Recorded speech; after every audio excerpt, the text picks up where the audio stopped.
The battle roars, but this...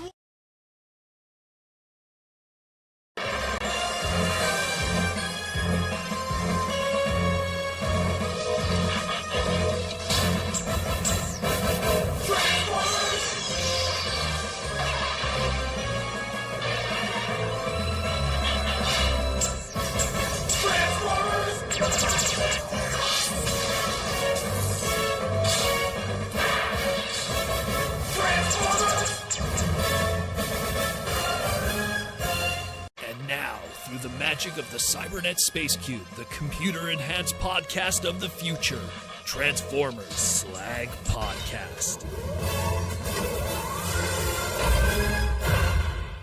What's up, everybody? How we all doing this Saturday night?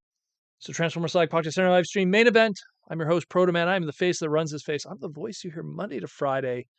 And it is Saturday, and we're actually joined by Sir Buddington. Give me your butters. Your audience wants to see you. How we all doing? I guess he's hungry early, so he wants to come bug me. So we're going to talk Transformers today, hopefully with 50% less tail. And we have a lot to cover. There was a Mexico City Comic-Con, the CCXP, and there were some reveals there. We have some new news related to Hasbro and a upcoming network channel. We're going back to that world now. We have some collaboration stuff. We're going to take some questions from the fans. Butters is like, oh, this guy's talking about NFL football. I'm out of here. Either way, let's get into it. But first, who's in the chat? Who's in the chat?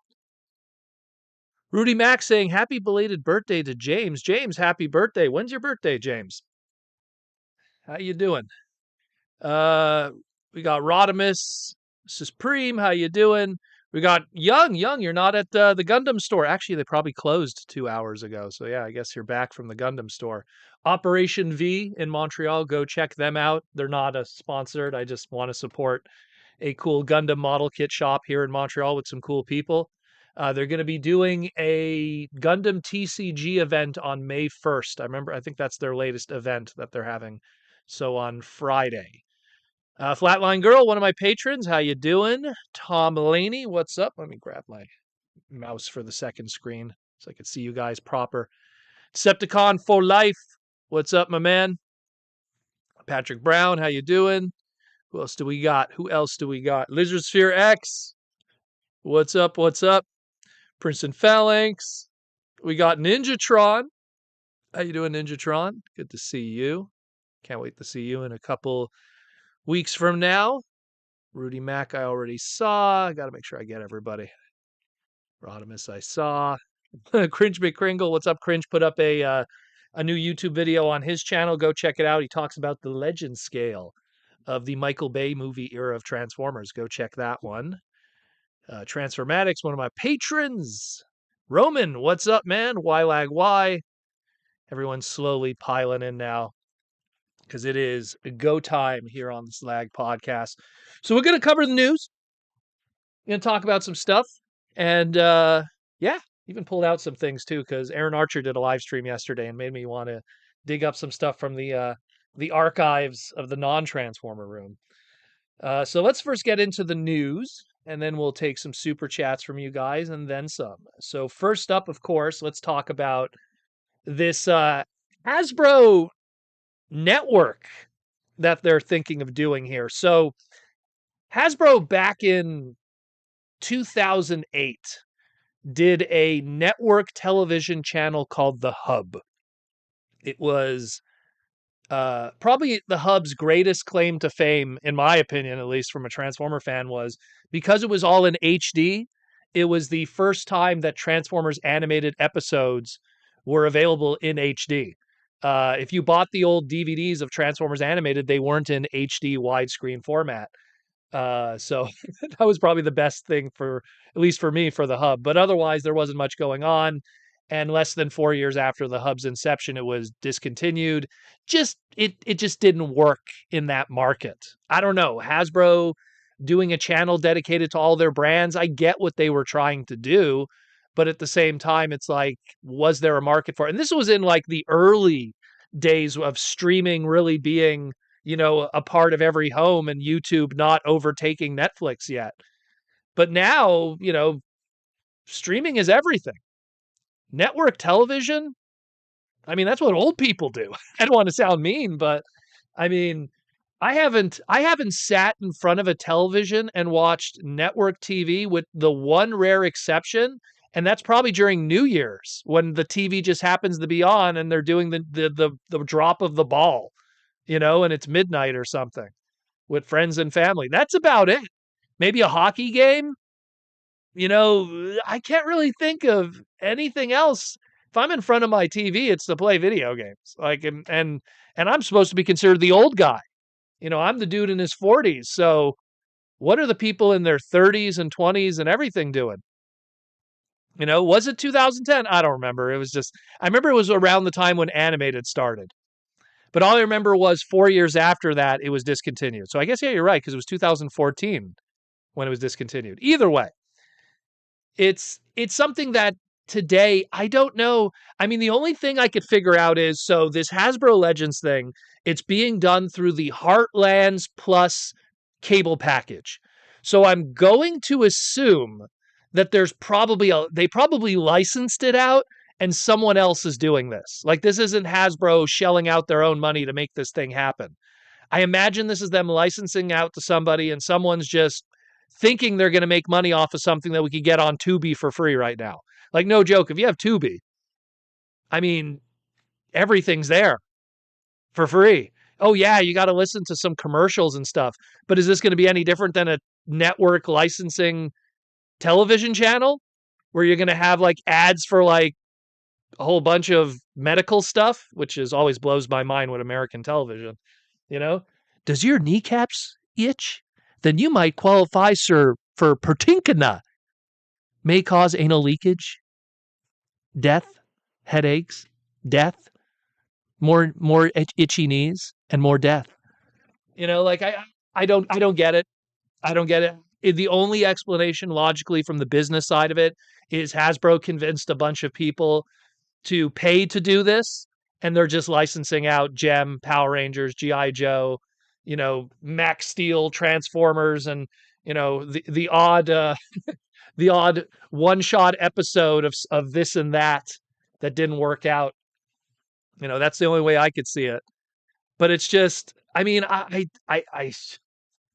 would have loved to be in that boardroom and go, like, because if this is a Hasbro internal thing, bro, someone's got to get fired, because this is just like, if it didn't work during the hub days, what makes you think it's going to work now where everyone lives on their phones? Like, it's just, it has to be a license. This has to be Hasbro convincing a group of individuals that this is a good idea and then them paying Hasbro to do it. That has to be the only way. Maybe I'm wrong. I'll get some answers, hopefully, at San Diego. But goodness, that's a weird one. Left field, in my opinion. Man, if your knees are itchy, let me warn you.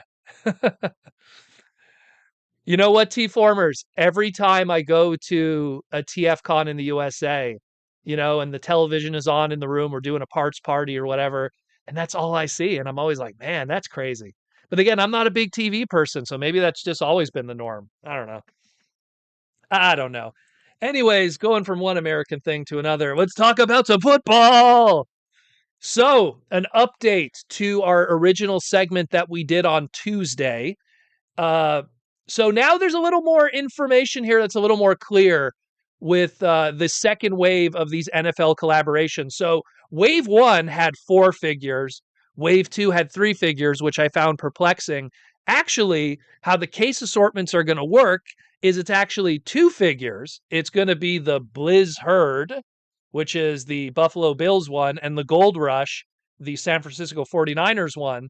And then they're going to be a solid case Target exclusive for the Skull Grin one for the Vikings for Minnesota. So that's how that's going to work. So it balances out, I guess. So if you are interested in getting all 3 of these, you will have to go to Target either online or in their stores to get the Vikings one. And the other 2 are available everywhere else, Amazon, Walmart, and then some. So that is that. Again, these are supposedly going to be shipping out July 19th and will be available in stores too. Right now, Wave 1 is out there right now and is actually the cheaper MSRP of $27.99. And if you go on Amazon right now, both of these are up next to each other. You can see the Wave 1 stuff for 27 and the Wave 2 stuff for 29. Prices are increasing $2 more, but I mean, I really want to get myself a 49ers uh football transformer. So I'm almost tempted. I want to buy 3 of these and then get like at some point we're going to get a head sculpt that's red that has the visor because this 49ers one doesn't have the visor. And then I can like somewhat army build. I'll build like a micro football team. It'll be my Transformer Joe Montana, Transformer Dwight Clark, Transformers Ronnie Lott, It's a shame that there's no like jerseys for the back of them or like repro label stickers. I mean, I think it's cool. I'm actually more impressed that they're actually going to try to do all the teams. That's seeker level. We talked about it on Aaron Archer's podcast about how the most redecos of a figure that has ever been done up to this point in Transformers was the deluxe class classics Starscream Seeker. I believe it was 32 or 35 different redecos across store exclusives, convention exclusives, Japanese exclusives, TF Collector Club. So up to that point, I think it's been 32 or 35 with that deluxe Starscream. If they complete this, that's going to beat that. So that's pretty crazy. And if they just do a vanilla one afterwards, like they'll just do like I don't know, they'll do like a one that's like the Super Bowl, and it'll just have like Super Bowl logo on the side or something. They'll milk that mold, like crazy, and then they'll do like CFL teams, and they could really, go, really go. So it's pretty crazy. It's pretty crazy that they're even deciding to do this, especially when you get to some of the weirder teams. Like, I mean, no offense to the Jets, but really, like it's got to be some market, I guess. But it is what it is. Check that out. Pre-orders are up right now, and if you're interested, the XFL, get some Vince McMahon XFL action on. I can't even name one team from the XFL. I watched one game in its original run. I saw Jesse the Body Ventura was hosting. I was like, okay, that's kind of cool. And then when I saw it was so, for lack of a better word, kayfabe, I was just like, I'm done. This is okay. I don't even watch CFL. How am I going to watch XFL? Yeah, it is what it is. Then let's talk about this right here. So the CCXP, the Mexico City Comic Con. This was Hasbro's booth. Pretty impressive, I got to give them. That big Optimus there and everything. And they were blaring some Transformers, the 86 movie soundtrack the whole weekend. So I feel sorry for like the Marvel booth and everyone that was next door that had to listen to Stan Bush for 3 days straight. But it is what it is. So yeah, a lot of stuff was dropped there. And of course, GameRant.com and a few other websites then got the images before everyone else. I think Big Bad Toy Store also had that video was before even everything else was public. So it wasn't really a exclusive reveal per se for Mexico City Comic Con. They just had the hand painted prototypes from the factory with the factory stamps on them. You could see it on Cyclonus's forehead from the in hand images. But let's be real. I know that some people were saying how, this wasn't like a big deal reveal. Like, this was kind of a fart in the wind, as they say. I'll be honest with you. Let's be real. San Diego Comic-Con's coming up. They have to save the good stuff for San Diego Comic-Con, but they probably made a promise to this show because that's how it works. Like, here's the full reality, guys. These conventions, they make deals with these big partner retailers and businesses and companies, and they go, look, we're going to bring XYZ exclusive reveal. You give us XYZ space either for free or for a deal. That's how it is. And that's the partnerships that they do. And then we'll bring some crazy stuff. It'll be great for your newspapers, and you'll make your millions of dollars on ticket sales for the weekend, and that's that. So they promised something, but they weren't going to bring their A game. No offense to Mexico and people in Mexico City, but they weren't going to bring their A game to the Mexico City Comic-Con. They're going to save that for San Diego, the biggest show of the year. In the same way, just to, they're not going to bring their A game to Fan Expo, which is Canada's Comic-Con. Canada's version of Montreal of San Diego Comic-Con. You know, like they're not going to bring the A game. In fact, they never have. They'd bring prototypes of stuff that we've already seen. So the fact that they even brought anything at all is, in my opinion, is kind of a surprise, because they could have saved all of that for San Diego. But we got some stuff. We're going to talk about it. We have some updates about some of that stuff since then, because Nate has been posting a whole bunch of images and answering questions and taking shots from different angles with the hand painted prototypes and everything. So we're gonna, again, it's a little update, and I also brought out some product myself here to kind of compare and contrast with those questions. First one we're gonna talk about is the boring one, because it's Blitzwing. I mean, it's not a crappy toy, but it's probably the least exciting of the bunch, because it's a redeco that kind of does what we already got through dramatic capture. So this is more just, hey, do you want a kind of 80% of the way there dramatic capture Japanese redeco of Blitzwing that we got, what was it, 4 months ago, 5 months ago? Except this one comes with the big hands, and the big hands are not translucent now. Now they're completely purple. Sure. Which I'm pretty sure no one is using on their Blitzwing display in any shape or form. They're big, they take space, and they're probably in a storage box somewhere. So probably the least exciting of the bunch. But hey, if you didn't get Blitzwing, this is, in my opinion, a way better deco than the first version we got with Legacy. I was not a big fan of the Legacy one. I was kind of going for toy colors a little bit, because like the chrome deco stickers on the original, crap, I probably should have brought the original Blitzwing out. Anyways, that's all the G1 section over there. But like, it had the sticker of the chrome that was on, like, it's on the inside of his legs, but it's like on his chest with this one. So I saw what they were trying to do with the original. And then this one here is kind of doing what the Japanese did, which was animation accurate. Like looking at how the animation looked, triple takeover, 86 movie, and going, hey, what could we pull from that and make it look nice? This one here has a little less budget than the Japanese one. The Japanese one had more budget for some of the weapons and on the chest and some different other areas. But at the end of the day, it's 80% of the way there. And if you didn't get the Legacy one, you lucked out, because in my opinion, this is the better one. In my opinion, I could be wrong, but I mean, I feel this is the better one of the two. But if you have a choice of the three, I would get the dramatic capture one in that multi-pack. At least that's the way I see it. That's the way I see it. That's the way I see it. So let's talk about this guy now.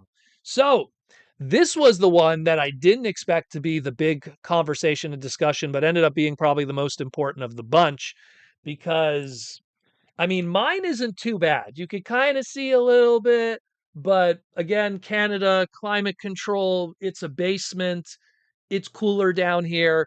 Mine didn't yellow as bad. But I have seen photos from people in their collections where this thing is like as yellow as Bumblebee. And this is a fantastic figure, an absolutely fantastic figure, voted by the Transformer Slag podcast listeners in 2021 the number one figure of the year. And it's incredible. For a Voyager price point, incredible figure. Beat out everything. And it was a shame that this area, like specifically here and the forearms, and you can't tell really, but also there's yellowing in the collar.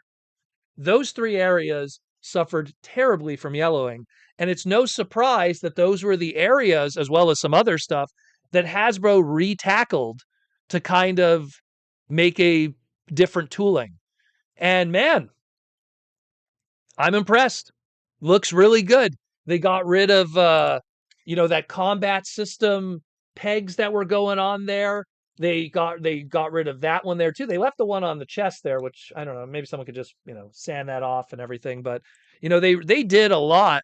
And I love the new head sculpt. I think the new head sculpt is like, that'll be the animation head sculpt, and the original one will be the toy sculpt. And if you have that purple Target Master one, well, you did good there at least, So that looks great. But there's a lot of questions now, because we've seen now some shots from Nate, and people are noticing there's a piece missing here.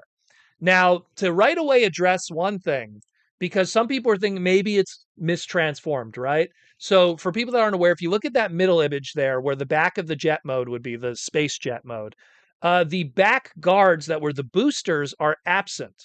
Now, I'm just going to show you guys what they're referring to, which is this is Cyclonus's leg.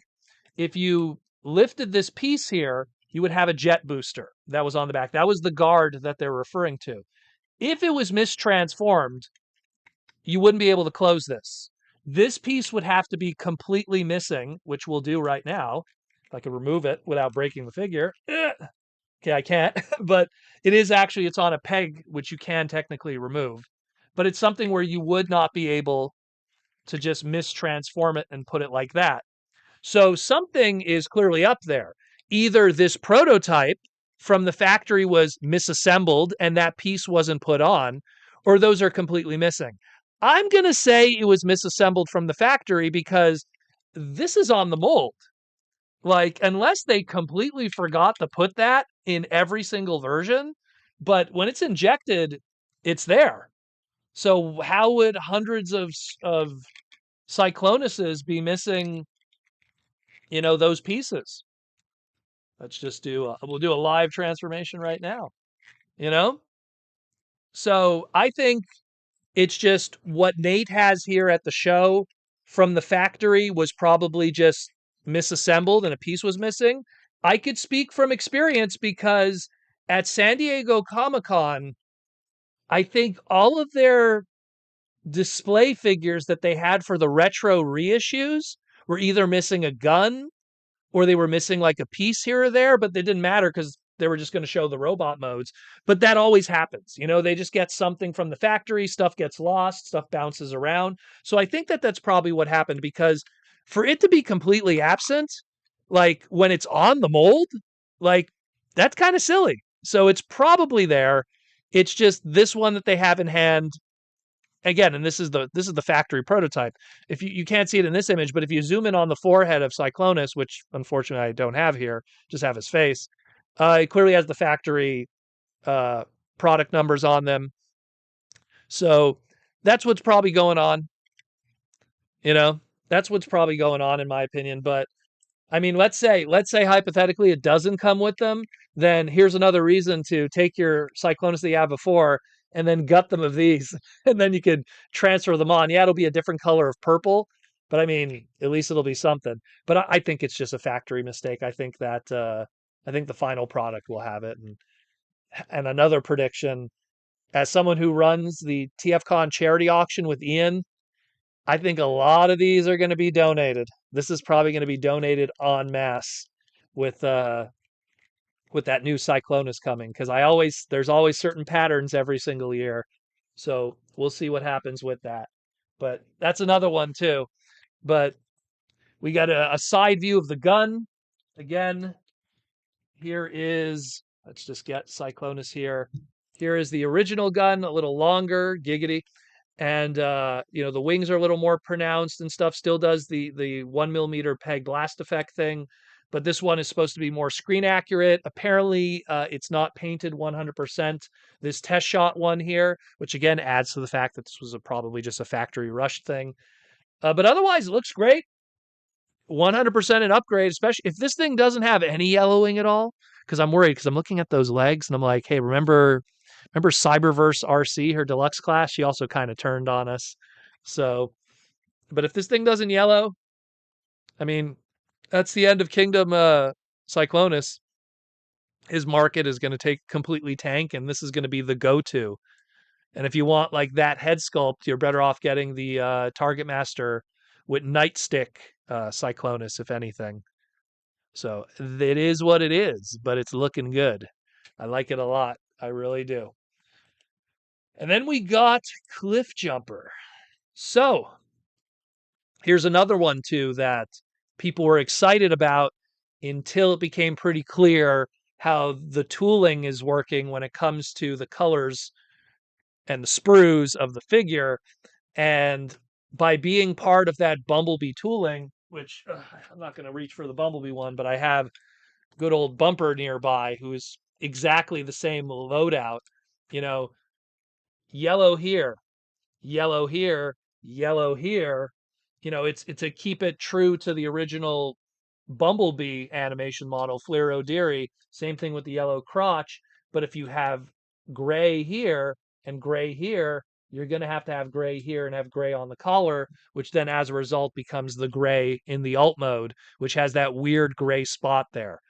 Kind of an unfortunate thing. And it's a shame because there was a point, 2006 to about, I want to say 2010, 11 ish, where every single Bumblebee had a Cliff Jumper repaint, either a movie version or a classics version or a Japanese version. Bumblebee equals Cliff Jumper repaint. And then around Transformers Prime, oh, Bumblebee will get his own tooling. Let me grab, I have him nearby, but I put him in the display actually recently. But you know, he was starting to get his own image, his own tooling. Oh, once in a while we'll still, War for Cybertron. Okay, Bumblebee and Cliffjumper will share a tooling there. But then it's like, oh, then we'll do a new one here, or we'll do a new one there. So I was kind of hoping we'd get away from that, especially like when we look at Missing Link, that has to be its own tooling from the ground up because let's be real, if you go all the way back to 1984, they were not retools of each other. They were not partials of each other. They were brand new tooling from the micro train change line from the ground up. But he's stuck. He's stuck. And well, everything I just said, regardless, this is probably the best Cliff Jumper we've gotten up to this point. I mean, even with that little gray spot in the alt mode looks pretty cool in my opinion. I mean, I still would like it if the chest was more Porsche with the spoiler. Obviously, the spoiler is going to just be chilling on the back, like this one here. It's just going to be protruding here on the back like that. And he has a new gun. He has the glass gas gun. So that's a nice touch too, that they put that in there. Has a little peg on there for the blast effects. But, it is what it is. It is what it is, unfortunately. So this will be your best Cliff Jumper for now. And then we'll probably get something better later on. I mean, there's that masterpiece one that's kicking around that hasn't, MPG'd yet, for lack of better words. And then when that one comes out, and then you give it 3 to 5 years, and then Yuki Ashima will then hand the designs to whoever will be there at the time, Shogo Hisui or Kuniharu-san, and then they're going to mini masterpiece it into the next reason to buy another Cliff Jumper. You know how the game is. I know how the game is. I've been playing that game since 30 years ago. So it is what it is, but that's the Cliff Jumper. And he's tiny as hell. That's my other thing too is, we gotta have a discussion about smaller Transformer figures. Let me grab, where is Sea Spray, who's another mini bot? So Sea Spray, deluxe class, we're paying the retro reissue price, well, the retro carded vintage price. And then we'll use this to represent our Cliff Jumper. Smaller, less plastic, less pieces. This guy should be his own price point. This whole tooling should be its own price point. Look, it doesn't even fill the box. Half that box is empty.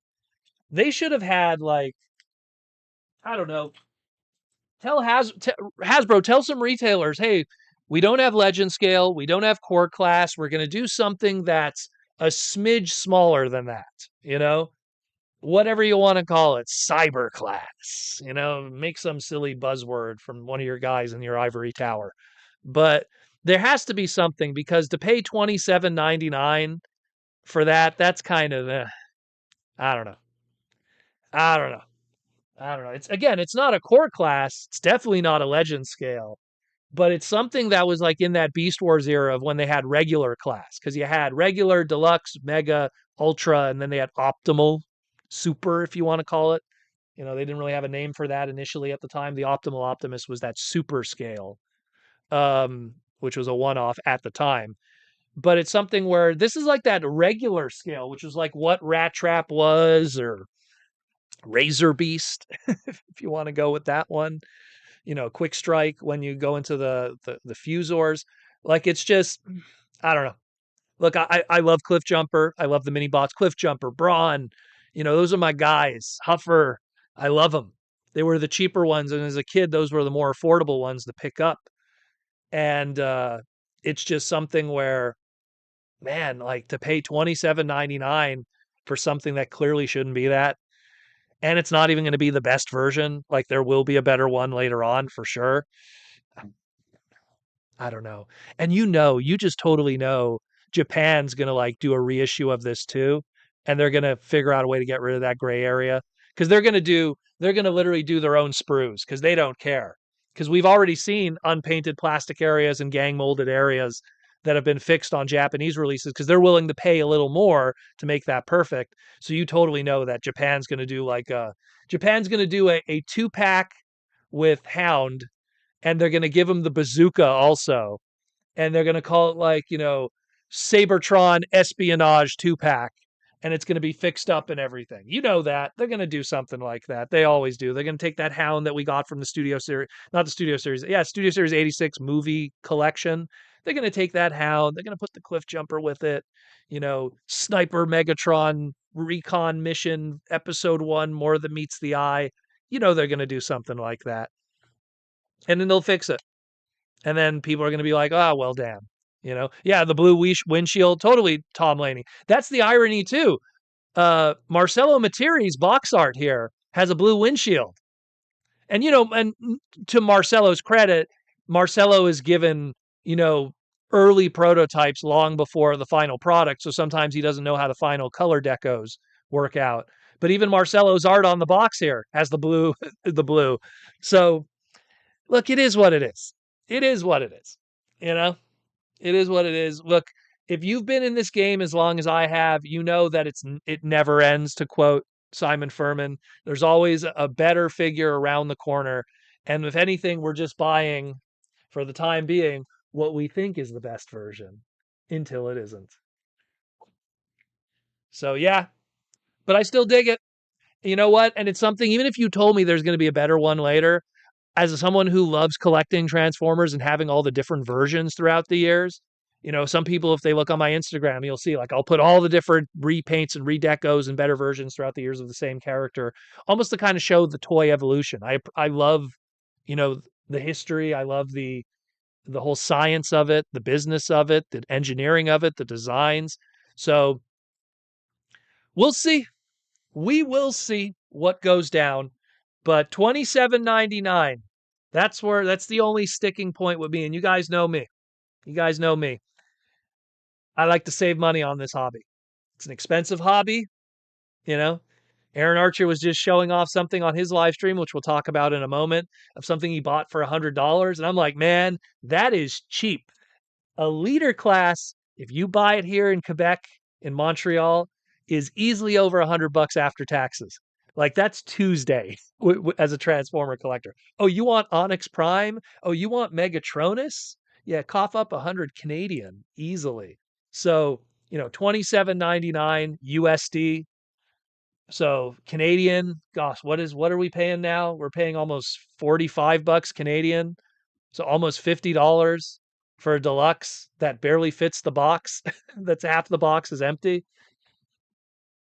Oh well, rock out. Rock out. It is what it is. And that's it more or less for news. We're going to get into some talk of some other stuff, some funny food stuff that we picked up that I had to try out. And then we'll take some super chats from you guys, of course. Didn't really pick up any toys today, unfortunately. Did some toy hunting today. Nothing of value, really. I picked up some, there was a free Pokemon card convention that was nearby that was a complete dumpster fire because no one should run a convention here in the west side of Montreal, near what's nowhere near a metro. And as a result, that convention didn't do well. But there were some guys, selling because it's funny. It's so like the trends of what's going on. So it was Pokemon cards and physical media. Like now there's like guys selling tons of DVDs and stuff because now physical media is becoming a thing. So I picked up for dirt cheap the Bionicle movies on DVD because they were complete in the box and everything. So I was like, oh, I never had the Mask of Light on DVD. I had the VHS, which shows how old I am. I didn't have the DVD, so I picked that up. And then I picked up, I think his booth was, I know she picked up a few of stuff too, but I think it was like 5 for $5. It was like one DVD for $5, but if you like bought like 5 DVDs, you could get like, I think, oh no, it was five DVDs for $10 or something. And because he just wanted to liquidate his inventory because it wasn't doing good, the show. And she picked up some stuff, but then I picked up some other stuff too. Nothing too major though, but is that closing Walmart pretty much empty now? I didn't go to check. I'm probably going to check tomorrow. So I'm going to go check that one definitely tomorrow because we didn't do our groceries properly today. We kind of just like did little things here and there. But when we were at the supermarket, not the supermarket, the not the grocery store, the Shoppers Drug Mart, which is a confusing name because it's actually a drugstore. I was there to ship a package. They had, I have to show you guys this. She bought it, but she's miss eat unhealthy even though she looks amazing. Poutine flavored potato chips. Poutine flavored potato chips. And she looked at me, she's like, "We gotta get it. We have to try it." And I'll tell you this right now, it actually does taste like it tastes like cheese, it tastes like gravy, and it tastes like potatoes because it's a potato chip. My culture is not your food. It's not bad, I'll be honest, but it is what it is. It's potato chips. So so we picked that up, which was the interesting thing I wanted to show you guys, poutine flavored potato chips. Maybe I'll get a fresh bag and I'll bring it to Toronto. You went for a poutine yesterday. That's awesome. Hope you got a good one. But yeah, so there was that. There wasn't much else. Again, tomorrow I'm gonna do the toy hunting because a few of the WalMarts here are closing down. So let's see what I could find. A lot of the stuff that I've been finding so far has been 30 to 50% off, and it's stuff that's been already like, the good stuff is gone. All the Studio Series was gone. All the mainline Transformer stuff was gone. There was like Sonic the Hedgehog, some Mario movie stuff, which is what I picked up. All the video game stuff they kept at full price. So I'm kind of banking on that one for some. I know last week a different one did the 50% off on video games, but the one that's near me, I want to get, some other cheap games from them because they have, I guess, better selection and it's not all picked over yet. But yeah, it is what it is. So let's get into sponsorships and then we will talk about some other stuff because we got a few other things to talk about.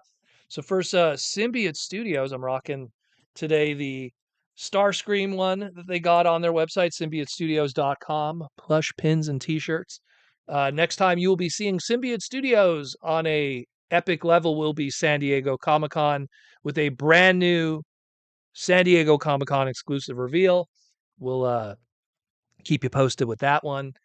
Uh, I can't guarantee that that'll be on the website because they usually sell out pretty quickly. Last year they did, let me reach over for this one here. They did the G2 Snarl with the G2 logo and his G2 coloring of his face and the eye and everything. This sold out. It hit the dealer room on Thursday night because they do an early preview night, and I think it sold out by early Saturday. So that was very quick, that one. And then the Laserbeak, not long after that, sold out too. So there's going to be another exclusive that weekend. San Diego Comic Con coming up. We'll reveal it when the time comes. It'll obviously be revealed before the show. We'll probably be the first to reveal it here on the podcast. And it'll be probably something very interesting. Let's put it that way. Something cool that people will probably want. Unfortunately, that's how it is.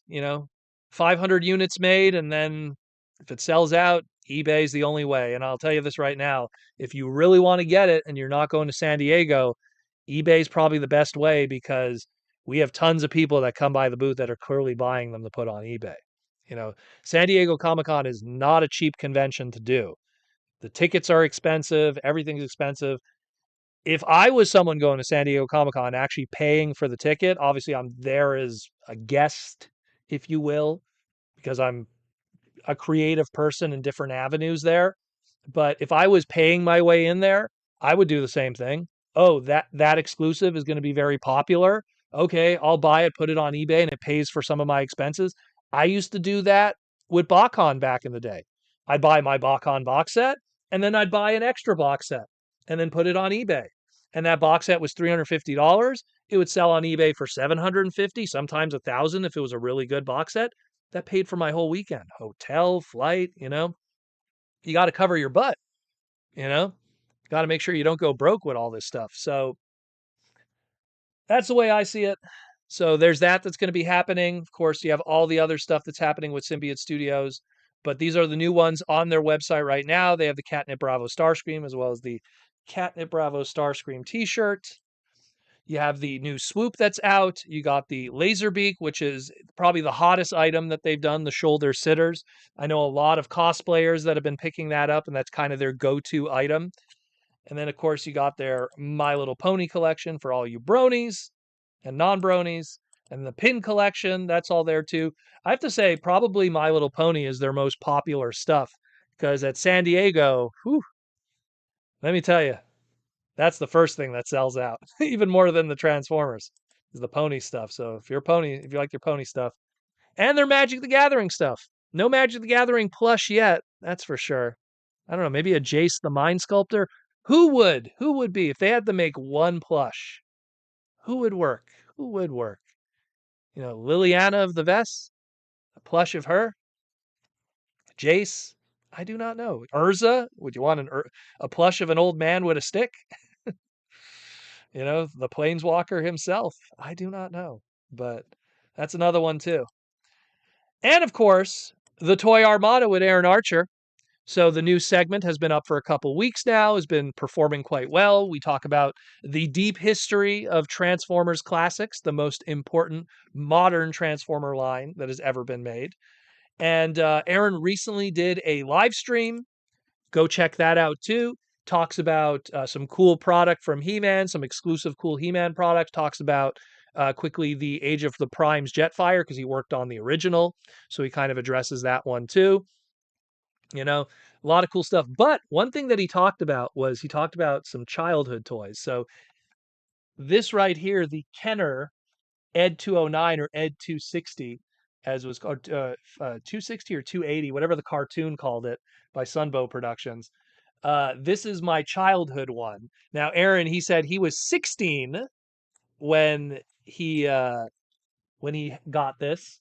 I was 6, so we have a 10-year difference here. I was 6 years old when I got this. Saw RoboCop not in theaters. I saw it on VHS. My parents were warned in advance that it was a very violent movie, so my parents watched it first the night before. And then when we watched it as kids, my father would tell me when not to look at the screen, specifically when Murphy got blown to bits. He did not warn me about the first scene with Ed 209, so I watched poor Kinney get blown to smithereens, and that was for 6-year-old Proto Man mind blowing. Brought this toy to kindergarten. A kid who I will not name, who is a tattletale, would always tell. So we had in our kindergarten, we had a teacher that was very against bringing in any toys that had guns, right? So if you brought, at the time, I remember this kid brought in Cops, Fighting Crime at a Future Time. He brought in a toy of Sundown, who was the cowboy, and he was holding 2 guns. And this kid, I don't want to name him, but he was Mr. Tattletale. He was like, oh, that guy has a toy with guns. And so the toy would be taken away for the whole day. What would always happen is your toy gets taken away, and then look, you're 6 years old, you forget about it. You forget. Then you go home and you're like, wait, where's my toy? So this guy was taken out of my hands, and I did not see him for like 2 months. And then they finally gave it back to me when the teacher remembered. And as for that kid, screw you, man. Loser. But either way, this is my beat up one. It's missing all the stickers and everything. And then me being it had a caps feature. It's all loose and rusty and everything. It's all discolored because of that old Kenner plastic and stuff. But me being a nutcase and loving Ed 209, years later, I would buy a nice minty one, mint in box with the stickers and everything. And yeah, so I got a nice little Ed 209 collection. I like using Ed 209 as an example of what I like to refer to as American Mecha. Like when you look at Transformers, let's pull out old Roddy here. Optimus would obviously be the best example. When you look at Japanese, when they make robots and when they design robots, they have very, these kind of feet. You see it on Gundam, you see it on a lot of different robots. That's just kind of the style. But when you look at American Mecha, and you could use this for Ed 209, you could use it for Robo Kane, you could use it for Battle Tech, you could use it for what's another one, Mech Warrior. That's American Mecha, because American Mecha goes, how does that walk? How does that support itself? So there's a very different kind of artistic style when you think of robots, when you think of, and it transfers over. Look at the Michael Bay movie Transformers. Look at Optimus Prime's foot. It's got that claw kind of support itself. It's got the gears. It's got that's American Mecha. And the Michael Bay Transformers, the movie verse Transformers, has that American Mecha aesthetic. Because when Americans design Transformers, they have a very different goal. Like, how does this thing work? Where when you look at the Gundam, 0079, original first Gundam, 1 Year War Gundam, the RX-78, that thing realistically, how does this ballerina shaped, and I'm not trying to be derogatory, but this ballerina shaped kind of design, how does this thing support itself? How does it jump? How does it move? So it is what it is. But it's always interesting to talk about American Mecha and stuff, because it is its own kind of style and science in itself. And you see it in a lot of different shows during the 80s and the 90s, before anime really started to become a thing. I mean, obviously Transformers and GoBots would have that Japanese influence because of both the Diaclone and the Microman influence, and of course Popey, later Bandai, with Machine Robo becoming GoBots. And then we'd have a little bit of that with Power Rangers because of the Sentai influence and stuff like that, from Bandai of Japan into Bandai of America, and Plex, which was the ones who were designing all of those Power Ranger designs or Sentai designs back in the day. But, you know, Avatar had America. Yeah, you see a lot of it. Again, whenever you get a Western person who isn't influenced by anime, you look at Alex Milne. Alex Milne is a student of Gundam, anime. Alex Milne loves anime. Me and Alex would always talk, "Oh, you watching Parasite?" Not the live action, the anime. Like we'd always talk about different anime and stuff that we watch. Alex really likes anime. And you see that in his influence. Go all the way back to Megatron Origins, the first like true book that Alex worked on with IDW. And you see Gundam feet, you see Gundam hands. He's affected by, and I'm not saying that's a negative, I'm saying that's his style. He's very much influenced by Japanese mecha. But then you look at other individuals and you could see that American mecha is more kind of how they work. You know, there's a lot of that. There's a lot of that. And it's very interesting. And I use Ed 209, and to even more better extent, RoboCane, which was RoboCop 2, the bad guy from RoboCop 2. He's probably the embodiment of American Mecha, because he has that more the upright proportions, but he still has the claw feet. He still has there's like a spot on him that has like a nuclear reactor, nuclear symbol, because again, how does this thing power itself? How does it move? How does it balance? How does it walk? Look, even RoboCop addressed, how does this thing go downstairs? Absolutely poorly. Yeah, but it's like, and then you look at Japanese mecha, and it's like even something like a rescue bot or something. It's like, no, that's Gundam feet. You know, that's Gundam feet. Completely different thing. And also, I brought him down just for completeness sake. Here is my childhood RoboCop that survived through all the years. I love this. Again, it has you can take it off, and there's Murphy's face under it, and it has the caps. Obviously, I have the rolls of caps actually. And it's funny because I never, because it came with, I think it came with two rolls of caps, and I had one roll that I never used, and it's discolored to this day. But what's weird is I stored it away as a kid, and it was with one of my cops figures. I had God, what's his name? Highway, the police officer with that kind of looks like a different version of T1000, like the highway police officer with the motorcycle. Although he didn't come with a motorcycle, he came with some floaty thingy. So I had highway, and I'm not sure if the role of caps I have is for the highway figure or if it's for my RoboCop. I know I kept for my RoboCop, but I just don't remember. It was so long ago. The motorcycle was cool too, Ninja Truck. I love the car. The car, I'd love to track down the car, but the problem is every time I find one in like conventions and stuff, it's either yellow to hell or the chrome is completely coming off of it. So I want to have a nice minty one of his car, the Robo One as it was called, and then I'll be happy because I have him. I have the Ed 209 that's now minty. I'd love to get a Robo One. I'm not so big on the motorcycle, and that's it. Then I'll be happy with those.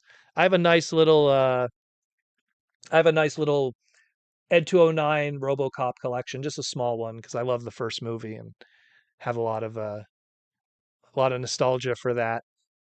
A lot of nostalgia.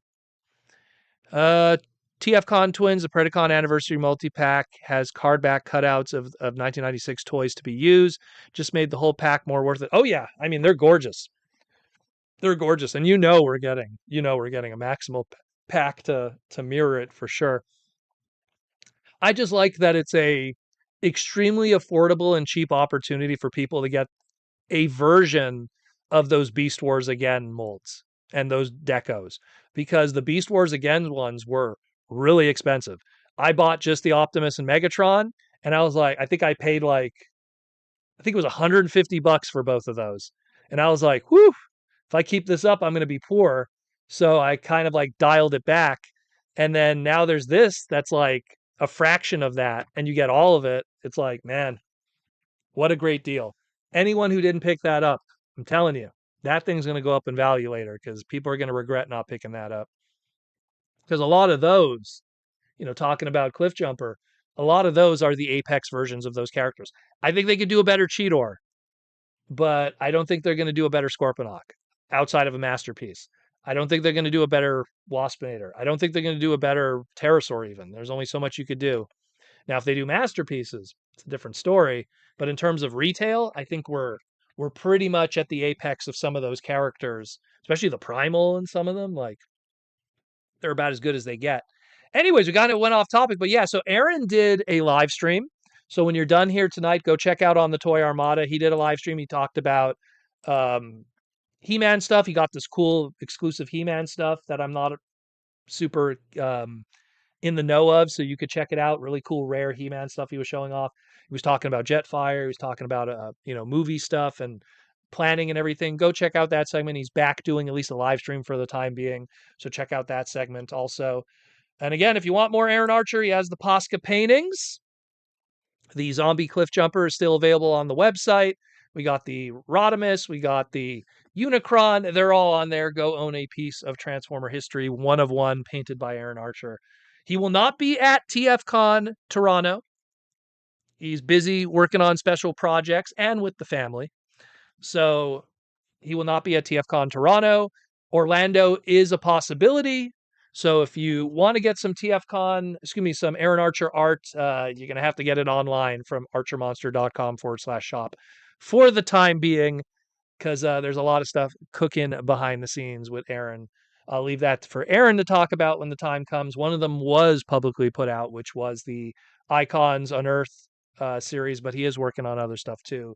So stay tuned for that. But in the time being, go pick up some art, archermonster.com/shop, and go check out the latest live stream segment and the latest long form of Transformers Classique.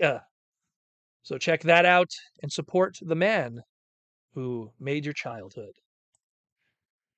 And last but not least, so exactly 1 week from today is Free Comic Book Day. So Free Comic Book Day is going to be next Saturday. Go to freecomicbookday.com. They have on the top of their website a store locator tab. Put in your postal code, your zip code, whatever code you work with in your country or origin, and they will let you know if a local comic book store is participating or something that's close by. Walk in, and go, I want Proto Man's comic book. And you get this for free. You're going to get 22 pages of brawl in action, robot action. I literally wrote this as if I was writing a Dragon Ball Shonen manga story. I've written a lot of books up to this point. This is a one shot. This is a free comic book day item. It doesn't have to be heady, for lack of better words. It doesn't have to be a deep story. It just has to be fun action. I'm not going to show the pages because I'm going to save that for you people to enjoy next Saturday. I gave one panel teaser on Twitter. So if you want to see that one panel that I posted, um, but it's Proto Man versus Base. It is a brawl, knockout, beat the hell out of each other, 22 pages of action. There's a micro story by David Oxford. So if you like Mega Man Battle Network or EXE for you Japanese folk, there's I believe, 4-page story in the back. 5-page story. There's a 5-page story on the back also, so you get a little of that too if you're a 2000s kid and you grew up on Battle Network, so that's in there too. Art by Mick Fong, who worked on Dreamwave stuff and everything. Chamba did the art for this one. Josh Perez on the colors of that. So great, fantastic book. Free. So again, free comic book day. Go check that out. Again, freecomicbookday.com. Use your store locator and find out where you can pick it up. And there's a lot of other books there too. There's going to be a Transformer book. There's going to be a Gem book. There's going to be a Marvel Rivals Symbiote book. There's going to be a Street Fighter book. There's going to be, trying to think what else. The Transformer book also has a Mask story. So if you like Mask and the Thunderhawk and everything with Matt Tracker, that's going to be part of that. No spoilers. I don't want to give any spoilers on that one. There's going to be a book of that. So usually the average comic store, you're allowed to take between 2 and 4 books for free. So make your decisions. Pick up something nice. And support your local comic book store. So when you go pick up some free books, pick up something too. Pick up one of my books. They'll be there. One of my Mega Man X books will be available. So that'll be happening too. But again, freecomicbookday.com for more information. A lot of cool stuff there. So check that out. Again, use the store locator. That's the best way to find out your local participating retailer. And then after this, so this is going to be the start. I just wanted to talk about, so next month is May. It's Mega Man May, or Mega May as I'm calling it. And there's going to be 3 different comic books written by me released in Mega Man May, or Mega May. So there's going to be that one. There's going to be a new Mega Man X book, and then another book at the end of the month.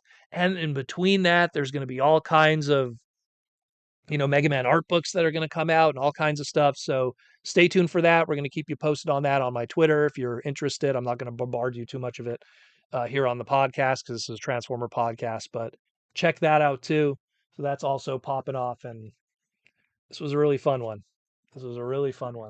You don't need to know anything about Mega Man. All you need to know, it's going to be 2 robots beating the hell out of each other. And it was really fun to do. And again, credit to Mick Fong, who's very good at channeling that Shonen Jump, Akira Toriyama kind of paneling and art style. And man, he did a great job. Credit to you, Mick. Great job, man.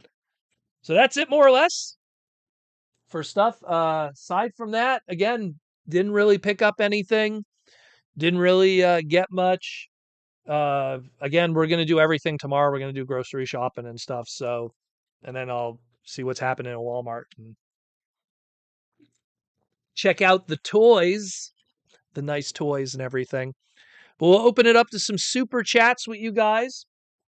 I do know that over the next month also, TFCon is going to be announcing a few more guests for Toronto.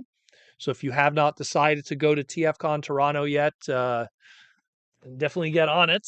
I don't know if I remember correctly. I think the hotel is not sold out yet, because I know last year that was a problem because there was the soccer game, or football for some people, that was happening that same weekend, where this weekend that is not the case. So that weekend for coming up. So there still should be rooms available. I know it's always a problem for people. I've had people in the past contact me going, "Oh my God, it's sold out. Where do I stay?" And then we get a second hotel, but it's a 5-minute drive away usually. But I do heavily suggest you lock in now. A lot of cool stuff. We have very big plans for stuff for the charity auction. Some exclusive items, big one of a kind rare items that are going to be available at the charity auction. I can't say what they are right now, but really cool stuff. Really, really, really cool stuff. So stay tuned for that. We'll have that available too. If you can't be at the show and you know someone who's there, just tell them, "Hey, could you bid for me?" Have them on the phone or something, in real time to help you do bidding or something. Yeah, they have a good roster thus far. Again, like keep in mind it's a 86 movie anniversary, Beast Wars anniversary, and 15th anniversary of car robots in the sky specifically, not car robots. So there's going to be some celebrations of specific stuff. So you're going to have RID stuff, you're going to have Beast Wars stuff, you're going to have uh 86 movie celebration stuff, and some other big guests too. It's again, Toronto's not the biggest of the 3 TF cons, but it's still one of the cool ones to do. And if you're in the Toronto area or the bordering United States Toronto area, go check it out, yo. I'll be there. Everyone will be there. Great stuff. Aaron won't be there. He's busy, but everyone else will be there. And I'm going to be bringing a whole bunch of Mega Man books, more specifically the Transformer related covers. So the Alex Milne cover will be there for sale, so you could get it from me, and then you could get it signed from Alex. Uh, what else we'll have? We'll have the Don Figueroa cover. By the time in July, we'll have tons of stuff. We'll have tons of stuff for you guys. And probably also the return of Proto Man doing parts parties. I'm 50% on that one right now, but we'll see. We might also return to do some big parts parties again. So in the evening, we'll have some cool stuff for sale too. So we'll start with that. Joey says, forgot the live was at 8 p.m. Eastern. It happens, Joey. It happens. It happens. Will it beat the Cosmos? Maybe. T-formers, maybe. Let's put it this way. Like, I'm looking at one of them right now. These are big ticket items. These are really big ticket items. These are very important stuff that we got from archival stuff. That's all I could say, really. Like, it's just there's some great stuff. There's some great stuff going on that we're gonna have. One of them for sure, I feel, is gonna get in that region. So I hope so, anyhow, because it's all for Make-A-Wish kids, you know. So it's something where it's to help out kids and stuff like that, so they can get their wish. Because to do Make-A-Wish, you need to have minimum of $10,000. That covers the wish itself, and usually being able to fly out the kid and their guardian, whoever that is. So if there's if the wish is not as heavy, then usually they could fly out, say, the whole family then. And then that has to pay for hotel, that has to pay for the event. It's a whole thing. So usually you need a minimum of 10K to do that for Make-A-Wish Foundation. So that's why if we could hit 10K, and every year we have hit 10K because of you great guys and all the donations and all the money that's donated. That Cosmos that was created by General Techno, shout out to him. Mike did an incredible job. That definitely helped a good percentage of it. What did that sell for in the end? I think it was like, gosh, 1,000 something. Like that was like 10% of the way there easily just on that one item. So that was a big help.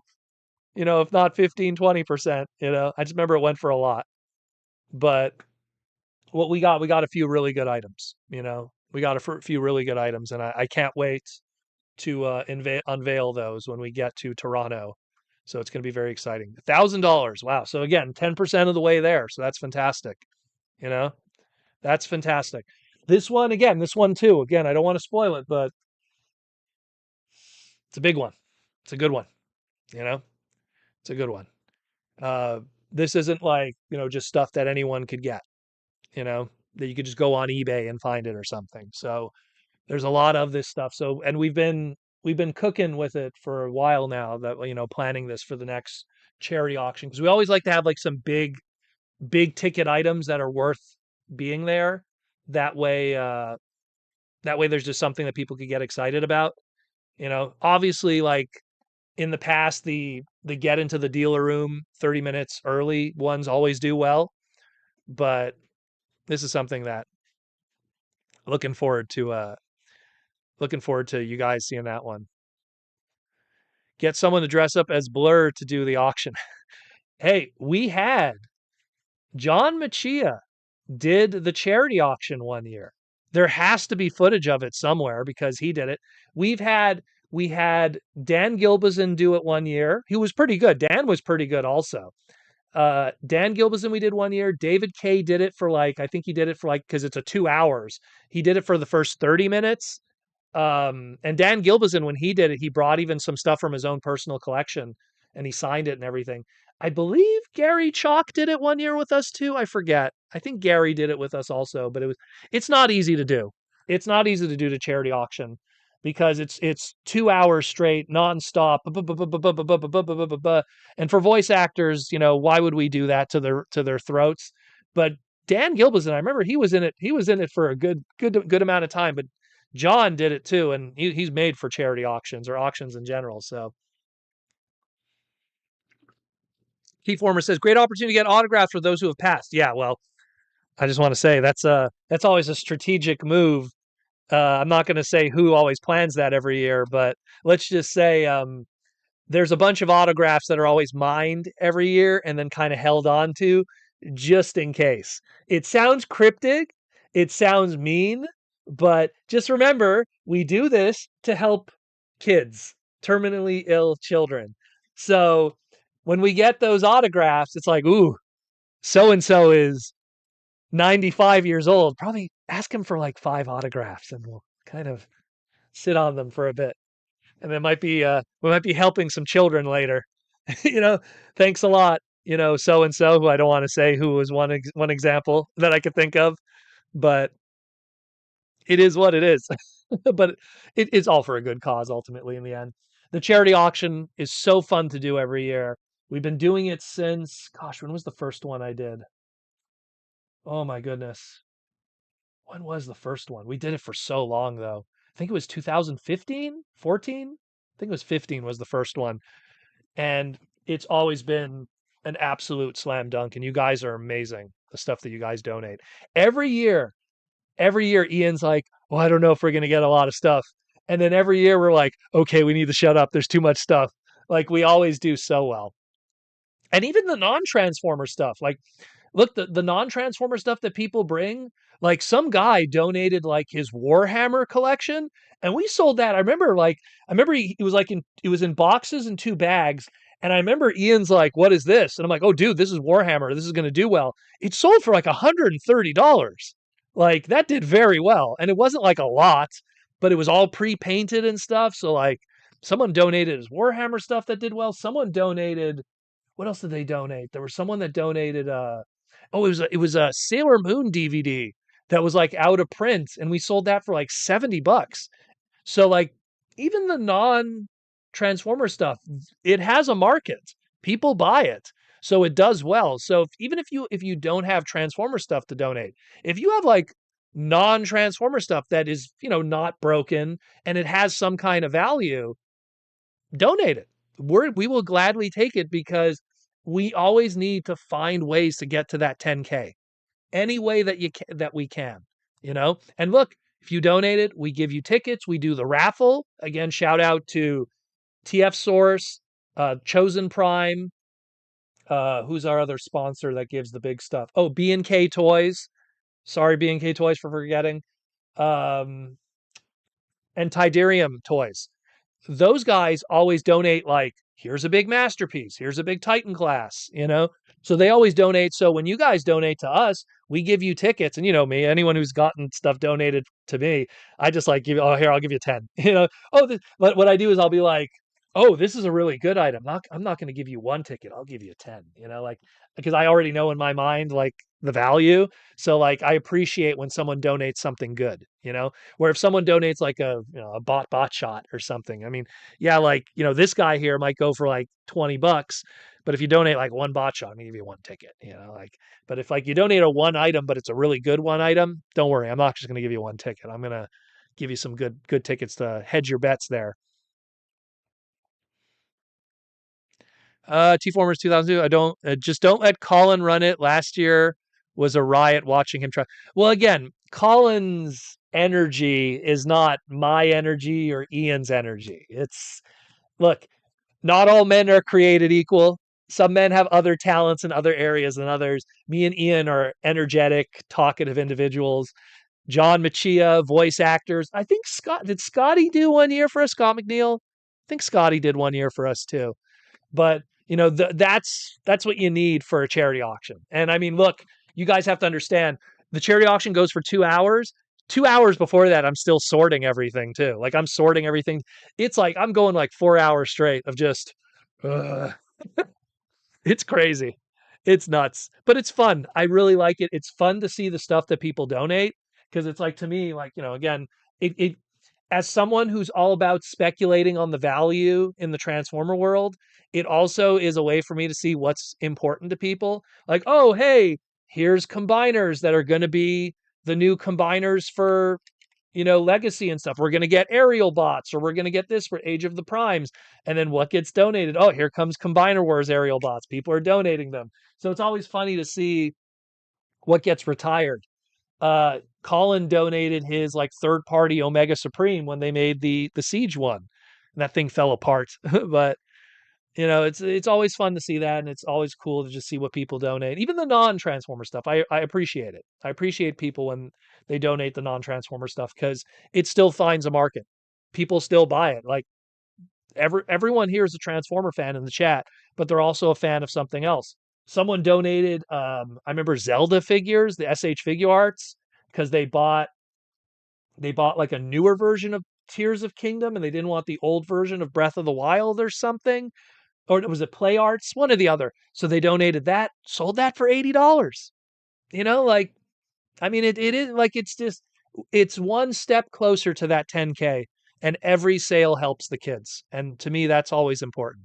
That's always way more important. Big Bot Bodega found a Transformers One Thundercracker and Kranix in Walmart. Oh my God, they're already showing up. I want to get Kranix. That's the one I want. So they're starting to show up. Well, I'm going to be going to, mind you, I'm going to a dying Walmart, so I'm probably not going to find anything, but I'm going to a Walmart tomorrow. Just it's not the right Walmart. Ninjatron, what are you saying there? I'm pretty sure I remember Scotty doing. Yeah, I don't know. See, you know what? I've been doing the charity auction for minimum 10 years, and it's just we always sometimes get a guest.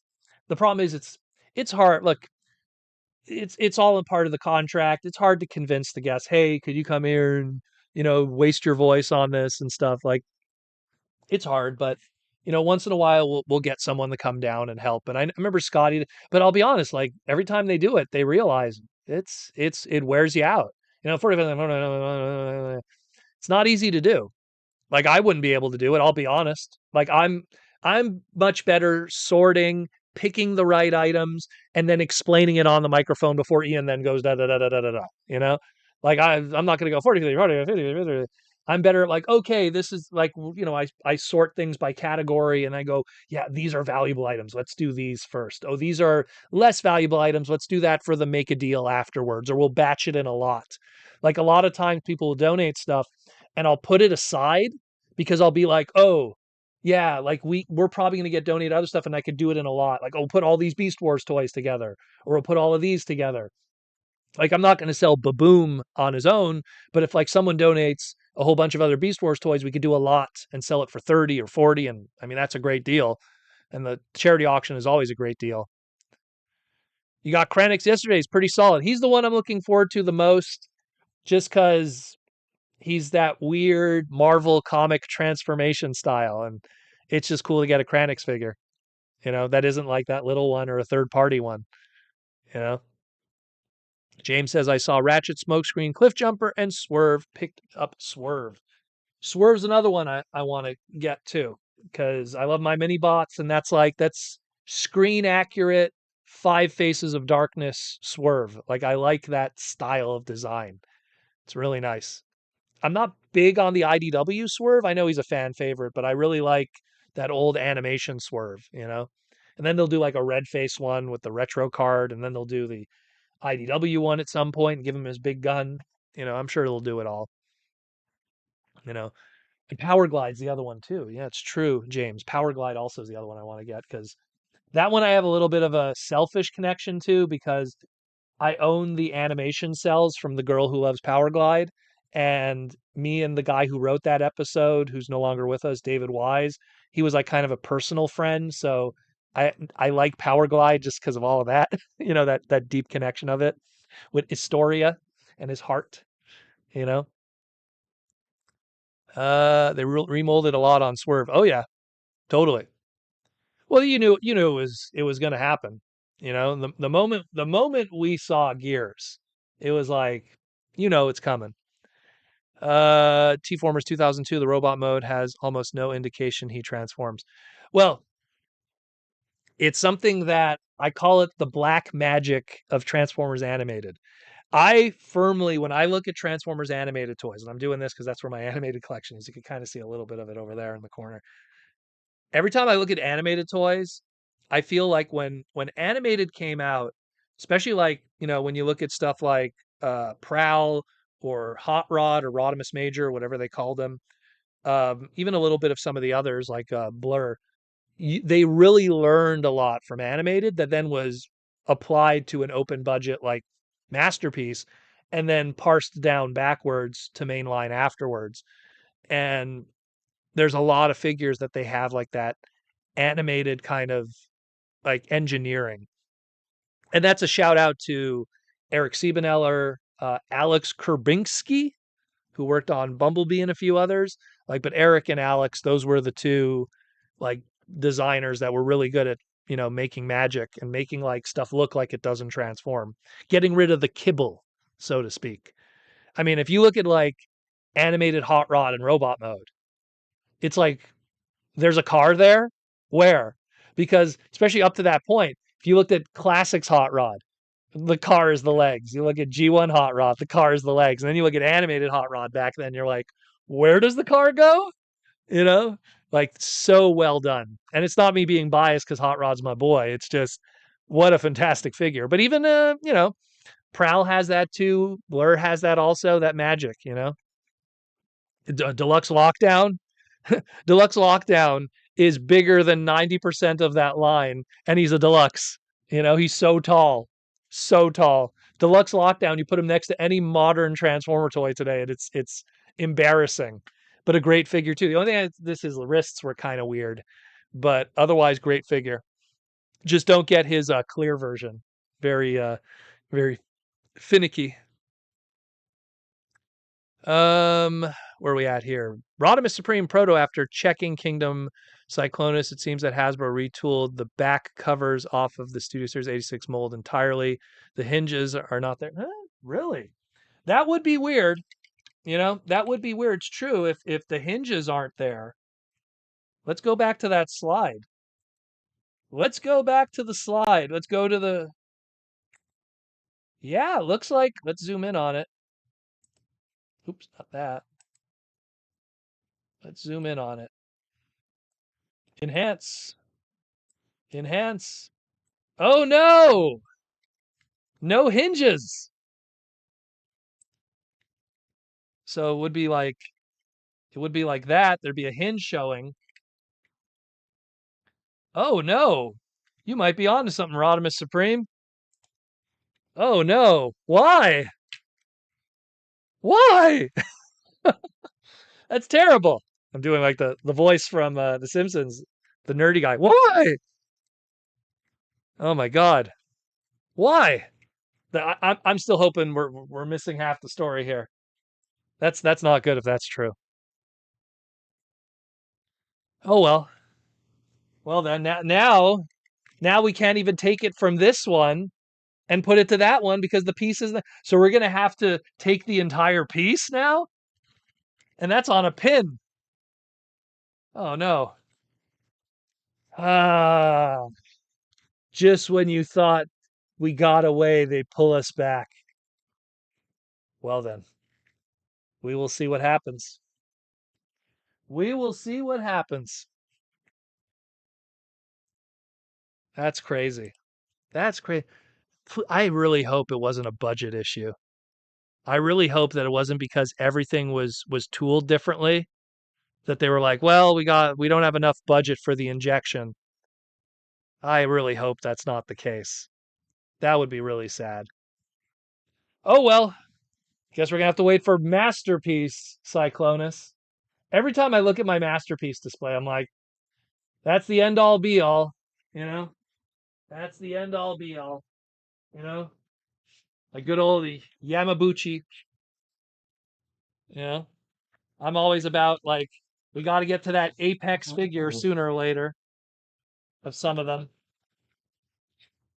That's always how my brain works. So it's like once I get the Masterpiece, it's like that's kind of the end of it.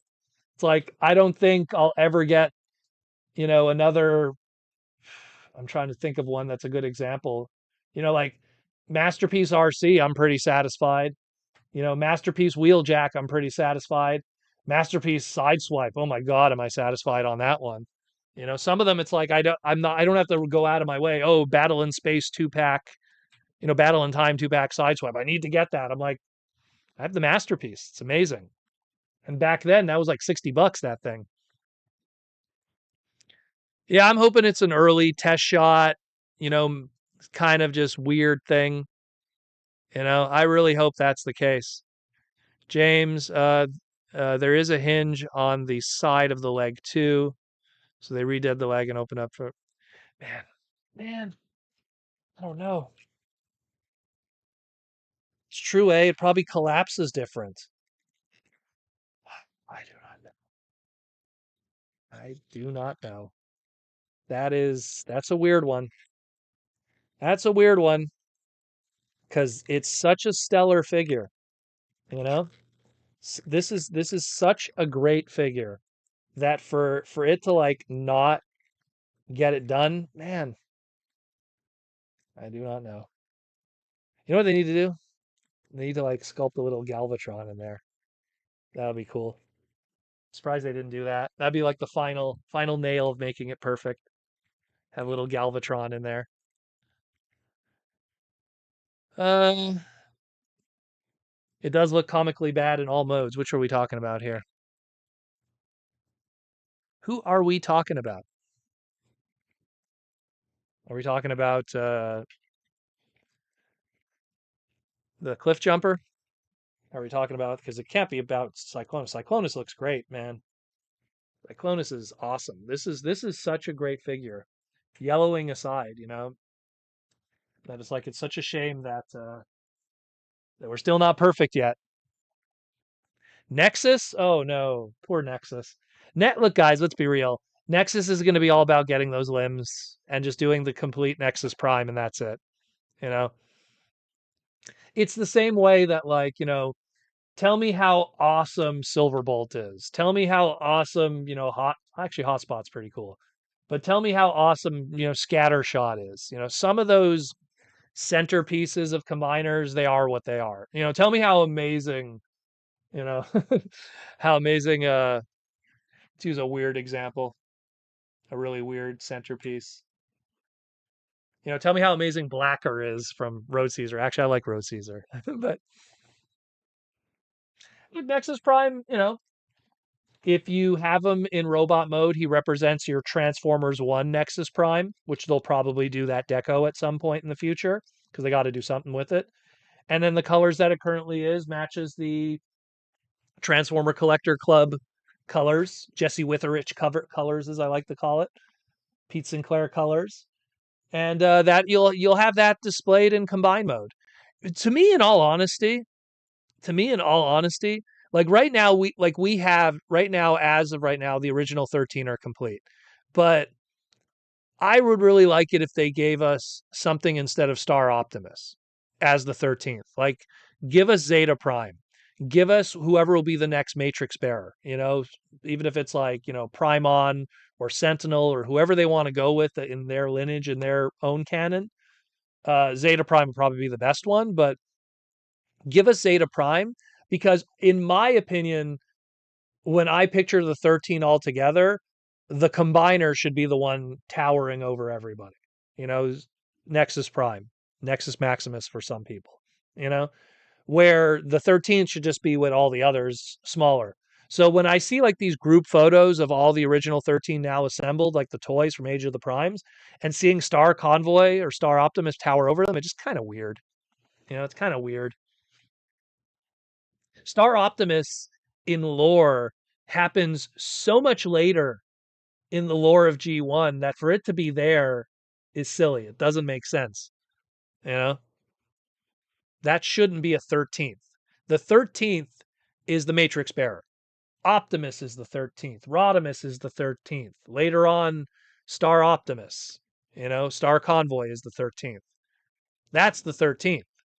So, like, to have Star Convoy from Battle Stars, that's like thousands of years later, all the way back in time. And obviously, you could argue, like, oh, well, what about that statue that has that Power Master Optimus Prime head on it? Yeah, then who's that guy? Is that Nexus Prime? Is that the 13th? Because it doesn't look like the toy that we have here, you know? But Zeta Prime, I think, would be a better one. If they do a Zeta Prime, I'd put that in my display, and the Star Optimus could be its own thing, you know? Because I'm looking at my 13th display, and it's like, oh, it looks weird. I don't have everybody. I'm still missing a few. I'm missing Megatronus, and I'm missing, who else am I missing? Oh, Alpha Trion. I didn't find him yet. And obviously Nexus I haven't found yet either. But yeah, I know they had to get another Titan class out. I get that, but they didn't have to tie that Titan class to the 13. You know, just like how they didn't have to tie any of the other price points to the 13th. You could say, oh, they're descendants. Skybite is a descendant of this or da da da. I could get that, but it is what it is. So we will see. We will see. I'm trying to think of some other cool stuff to show you guys. I've been sorting some things, so I have some figures on the ground here, but nothing too major, unfortunately. Just been busy sorting stuff because getting ready for TFCon and possibly a charity, not charity auction, a parts party where I'm gonna have a whole bunch of cool stuff too. Oh man, I don't know. It's gonna be a busy next couple. It's funny because it's like May is gonna be Mega Man May, so I'm gonna have free comic book day. I'm gonna be busy with that, and then a Japan trip at some point, hopefully before the month is up. Also, May is my birthday, but we'll worry about that later. Um, but a Japan trip at some point, and then June is a whole bunch of other stuff and touring and everything, and then July is crazy. TFCon, San Diego Comic Con, Montreal Otakuthon, which is the second biggest anime convention in North America. Like, and those are like back to back to back. It's just like, oof, it's gonna be crazy. Where's Butters? That's a good question. Where is Butters? It's funny. He came at the beginning of the podcast, and then he just kind of went, "Screw it, screw it." It's funny. Like, I find that when the weather is cold, he doesn't want to come down. But when the weather is warm, and it's been pretty cold the past couple of days. It's almost May and it's still cold here in Montreal. What is it right now? I'm gonna have to say it's in Canadian Celsius, but right now in Montreal it's 10. It's 10, which is not great. Not great. That's Celsius. It's cold. So I wish it was warmer. And keep in mind, this is the basement too, where all the Transformers are nice and cool, so they don't suffer from yellowing as bad. But I mean, where's Tigatron, who's another offender? I always keep him nearby. Doesn't suffer from yellowing as bad, but if I lived somewhere that had humid weather, just knocked the camera there. If I had lived somewhere that had humid weather and during the day, I totally get it. That's the big problem is yeah, you might have air conditioning running. You live in Southern Carolina or somewhere in Florida, and yeah, the air conditioning's running during the day, but sooner or later you're going to leave the house. You're not going to pay for that electricity. You're going to turn off the air conditioning. And while you're gone during the day, you are cooking some of those figures in a humid environment. And that's what a big part of yellowing is. It's not just sun exposure, it's also heat exposure. That's what causes that. 46 Fahrenheit here. Unfortunately, I don't know what that means. I use Celsius. Sounds good, I guess. Sure. Just need Liege Maximo. That's the other one too I didn't see yet. I didn't see Liege Maximo either. That's another one I need to get. They're all escaping me. I don't see any of these guys. Was below freezing. Ooh. See, we're not out of the woods yet. Where's that global warming I keep hearing about? We're not out of the woods yet. Ah, well, it is what it is. I just hope next Saturday it's not freezing because what they do a lot of times with Free Comic Book Day, like I'm going to be going to a store to be like kind of their guest, but then at the end of it, I'm going to go hit up another store that I'm like, I know the owner and I'm a friend with. But if there's a line, I'm not going to cut to the front of the line, but those lines go all the way out the door into the freezing cold. So I just hope it's not going to be one of those. Because the cool thing about Free Comic Book Day is it's an opportunity for those stores also to do sales. And for me, I take advantage of that to buy material, bags and boards and stuff like that. It's like, oh, 15 to 20% off bags and boards. Good time to stock up, you know? So, uh, where are we at here? Nope, it's still cold. Okay, good. Next Saturday, they're already calling for rain. No, I hope that is not true. Mind you, I'm of the frame of mind that if if it's like 7 days away, I don't even pay attention to it because things change. Like if I'm gonna look at the 7 day forecast. That doesn't tell me anything. That's the thing. Like it doesn't mean anything. Like 7 days from now, like if a gust of wind comes, it pushes all those clouds north, and then you avoid it all. So my logic is I look out the window. That's it. Because there's too many times it's like, oh, it's gonna rain tomorrow. Oh, it's gonna be a snowstorm tomorrow, and then you wake up and it's nothing. You know. There's not so much scalpers. I find in the comic industry, there's not really that many scalpers and stuff like that buy things. I mean, the cool thing about the comic world is if you put stuff in your pull bin, you get it, you know? Like that's the great thing is like if you say, "Hey, I want this book," and you get it like 3 months. The beautiful thing with the comic industry is they take pre-orders 3 months in advance. And when they take those pre-orders 3 months in advance, they haven't even printed the book yet. That's the crazy thing. So then they look at the pre-orders and then they're able to modulate the print run based on that. So everyone gets an opportunity to get a comic. There's never like, oh, I tried the pre-order but the pre-order sold out or like, it's that's the cool thing with comics. Yeah, obviously after it comes out, then you're dealing with the secondary market and its value. But that's why I always tell people pre-order. Go into a local comic shop, create a pull bin. You're helping the local shop, which trust me, they need it more than ever now. And just pick up your books every month. Once a month, you'll have that one day out of the month. You go on Wednesday, pick up your new books. That's what I always do. Me, it's like I want all the new TF books. I want all of this. I want, these video game books. And that's that. Uh, let's see. T-formers. I believe. It's all Ohio. Well, Ohio is the flatlands. So that means on top of that, a gust of wind could come and change everything, you know? And then you send that cloud of rain over to Montreal, and then then we're really in trouble. But yeah, it is what it is, like I always say. But hopefully next week will be good because I'm gonna be busy. I'm definitely gonna be busy. And then when I'm done, you'll get to see my haul from Free Comic Book Day because it'll be Saturday. So usually I try to pick up some books that I'm missing from my missing list. I have like a huge, like I'll show you guys. I have like a note file on my phone, and it's just like all missing comics. All the comics that I'm missing. Oh, I need this, I need that.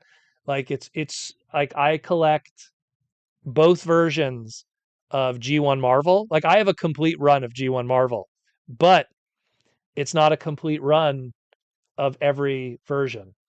Meaning like issue number 80, direct market, but issue number 80, newsstand. So I'm slowly trying to get every version. I know that's a little OCD and crazy, but I love the Marvel comics. They're some of the best G1 fiction, in my opinion. On top, G1 cartoons good too, but G1 Marvel, it gave me Nightbeat. It gave me Bludgeon. It gave me, Car Wash of Doom and Rat Bat. It gave me some really cool stuff. Obviously, Hot Rod's probably his weakest incarnation in the original 80s G1 Marvel, where the cartoon was probably more favorable to him. But there's so many other cool characters in the G1 Marvel that make up for it, for me, anyhow. So I always want to collect those as much as I can. And the odd UK cover, if I could get them cheap and in good condition. The UK books are sometimes tougher to get in good condition because they're an odd size and you can't bag and board them the same way. You need to use a magazine bag and board.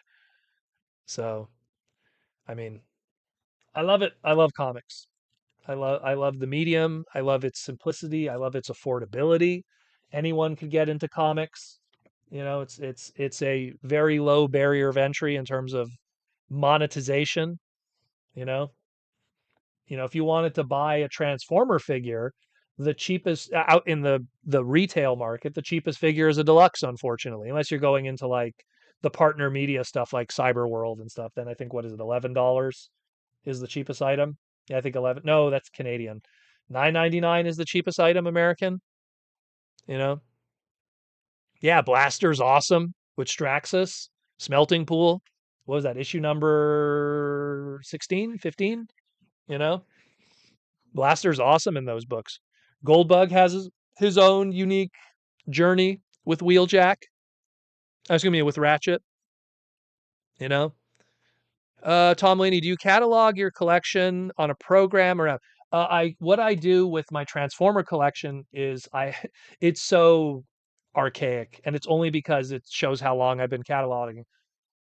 Years ago, I made a text file, .txt file, text file, where I was documenting everything. And then around 2007, 2008, when the movies came out, I started making it all spreadsheets. But it was like an old spreadsheet program with Microsoft. And so that one, as Microsoft evolved throughout the years, uh, XP, and then what was the one that came after? Windows 7, and now the new Windows 11. It didn't transfer over.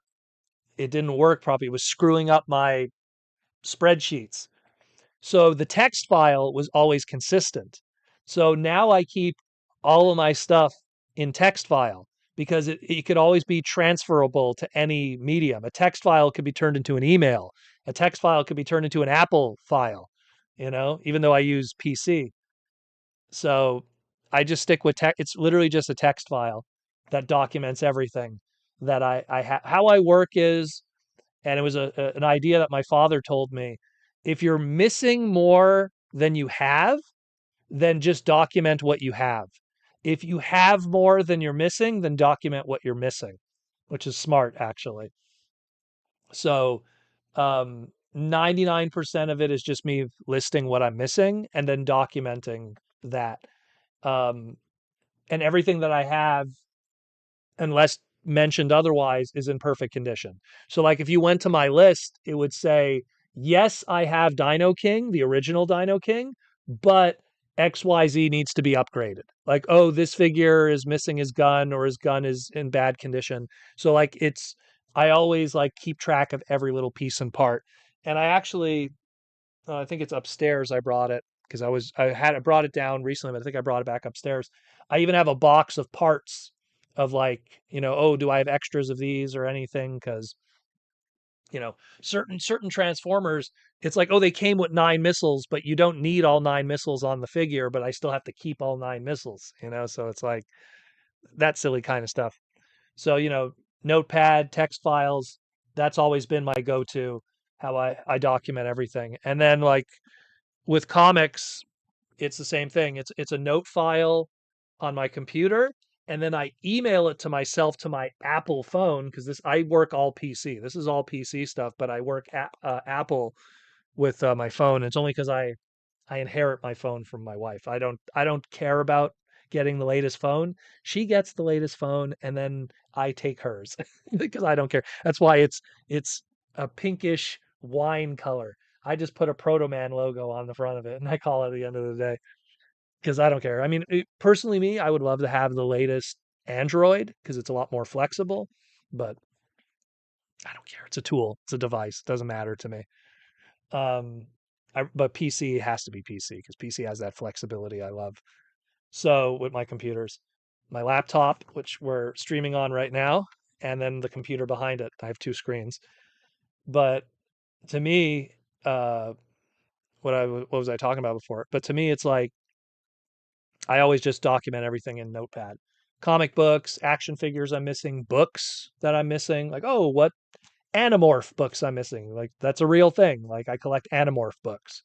Oh, do I have the first print? Do I have the second print? I want to get all the Animorph books. So whenever I go to bookstores and they have like a used section, I try to find good condition Animorph books, because that's kind of Transformers adjacent, oddly enough. It is what it is, but it's the reality of it. So, I collect those, and it's like, which ones am I missing? So I try to get those ones too. Megatron must be stopped. No Media Max matter with the the YouTube member cost. question: can they make a Diaclone movie, or is it copyrighted? No, Takara owns the rights to Diaclone and Microman. They could look. They do a brand new Shin Diaclone line. The only thing is, if you're talking a Diaclone movie, but this Diaclone movie is using the old designs from the 70s, then you're going to have copyright issues because Diaclone Porsche Robo can't show up. Diaclone, Countach Robo can't show up. It's going to have to be something more vague. But if you go into Diaclone and Microman with their more space fantastical stuff, the Wodoros, Cosmo Roller, Roboto X, all of those more non-licensed cars, nothing that comes from the Change Car Robot line, Micro Change and Change Car Robot, um, then you're fine. And that's what a lot of the current Shin Microman stuff is. It's all based of that more Sentai, battle against the Wodoros fantastical kind of robot stuff that they have. Gats Blocker, Big Powered. I could go on and on. All of those unique ones. They could do it. It's just that certain designs are off limits because of the car licenses. That's the only wall that you hit. But everything else, no, they could totally tackle it.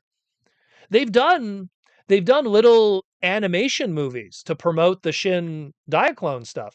Like they're like 5 minutes long and they show like, oh, combining and transforming stuff.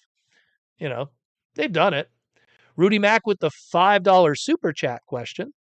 There's Media Max and Rudy Mac. That's hilarious. Um, Takara Legends Blur or Studio Series Blur, which one do you prefer out of the two?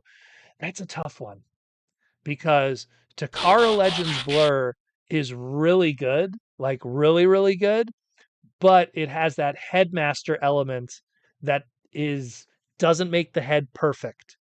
That's its one weakness.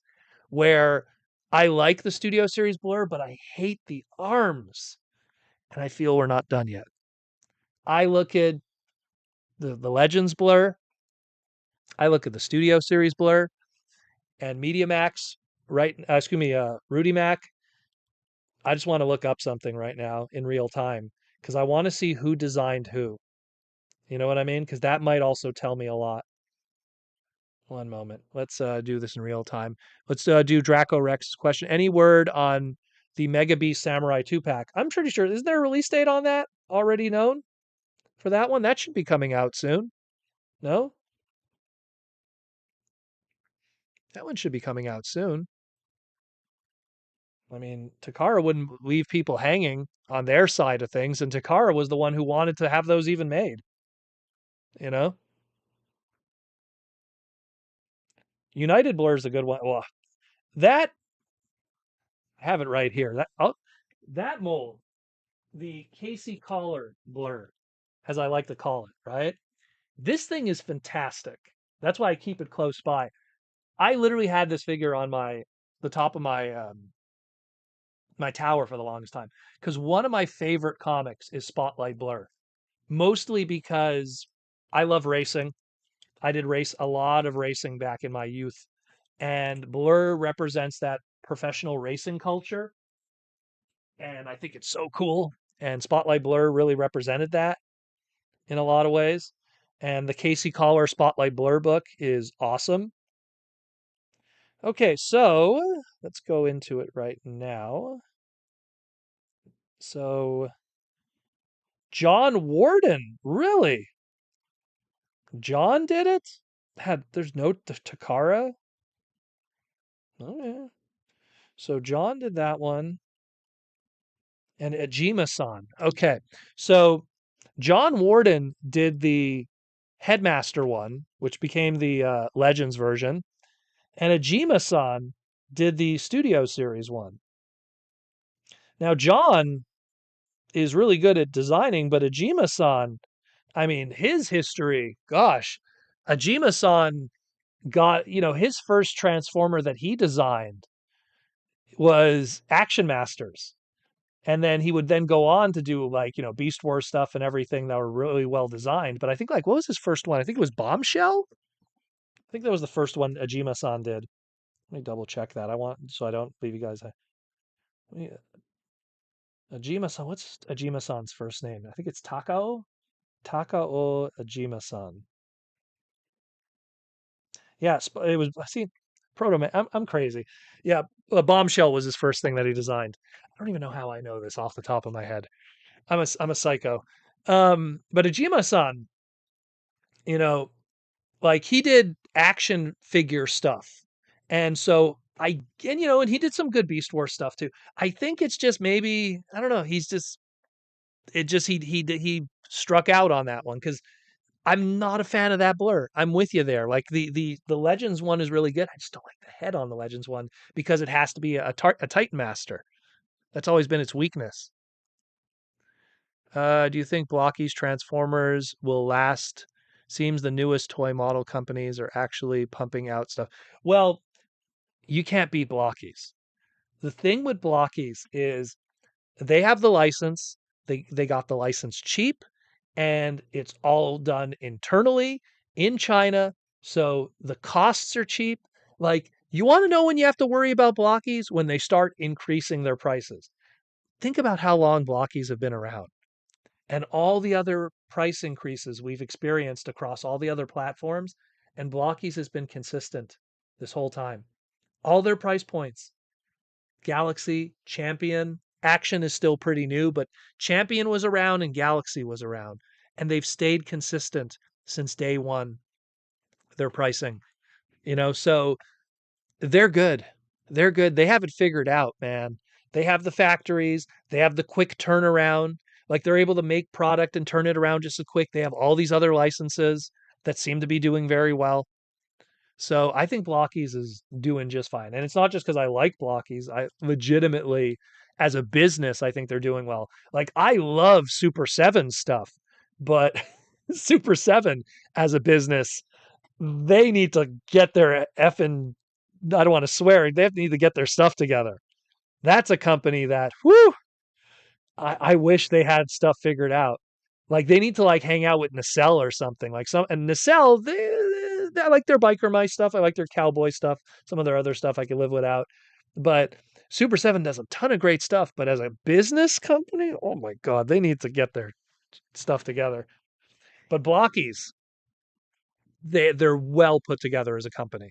They have this great system on how they turn everything over, and it's just it's made quick, made cheap. It's like they show off the product And like 2 weeks later, the product comes out. So the hype is still there. The pre-orders are there. They have so many great partner programs. Oh, get the Blockies app. You can get this. They have all these giveaway items. So they have a good community. They have a Blockies convention in China. So they're fine. They are fine. And if they have their 4.4 billion Chinese people behind them, they don't even need the rest of the world. You know, they'll be just fine, or 1.1 billion, whatever that number is. 4.4 billion, something like that. But like they're good. They're good. So they're going to be around for a long time. And Transformers does extremely well in China. So, which is where Blockies comes from. So I wouldn't worry too much about it. If anything, it's Audi, it's Flame Toys, it's those other guys that are a little more expensive, take a little more time to design. And I love what Flame Toys does. Their stuff is fantastic. But YOLO Park stuff is fun, but at the same time, it's also much more pricey. And it's cool. The Dinobot looks great. Those are a little more licensing fragile, if you will. It's a lot more fragile.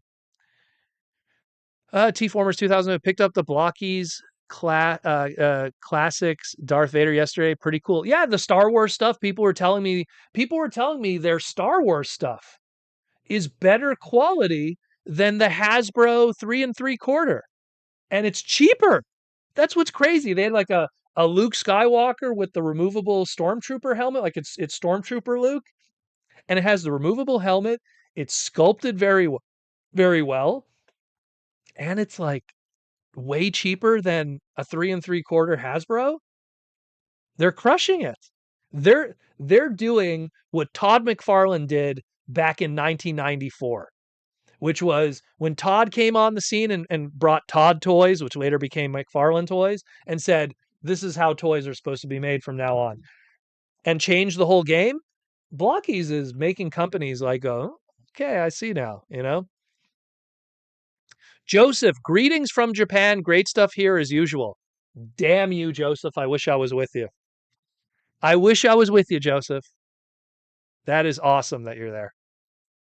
I think right now they're doing in Akihabara, they're doing a pop-up store for what are they doing? I remember that because Little Formers was there recently too. They're doing a pop-up for Sangaren, what's that big booby uh ninja video game there, Sangaren, whatever. They're doing a pop-up store for that. So if you want to go see some big boobies, and there's nothing wrong with big boobies, go check that out. Tom Laney, yeah, I've seen Ultra Magnus for 600 for that. Yeah, no.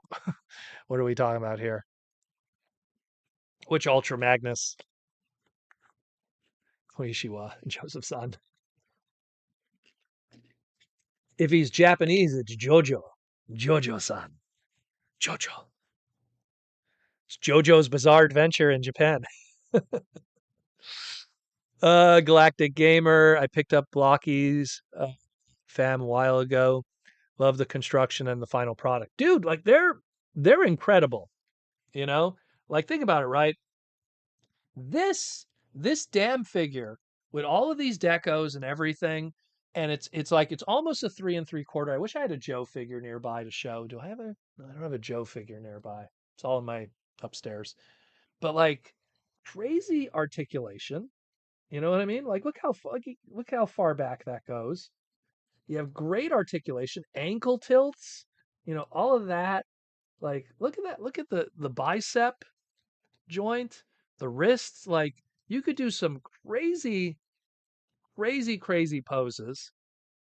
And then on top of it all, multiple hands, different interchange, open hands, closed hands, different accessories. He came with a fishing pole, you know, like they're so well done. And all of that said, $3, sometimes 250, depending on who you're buying from. And then this stupid thing,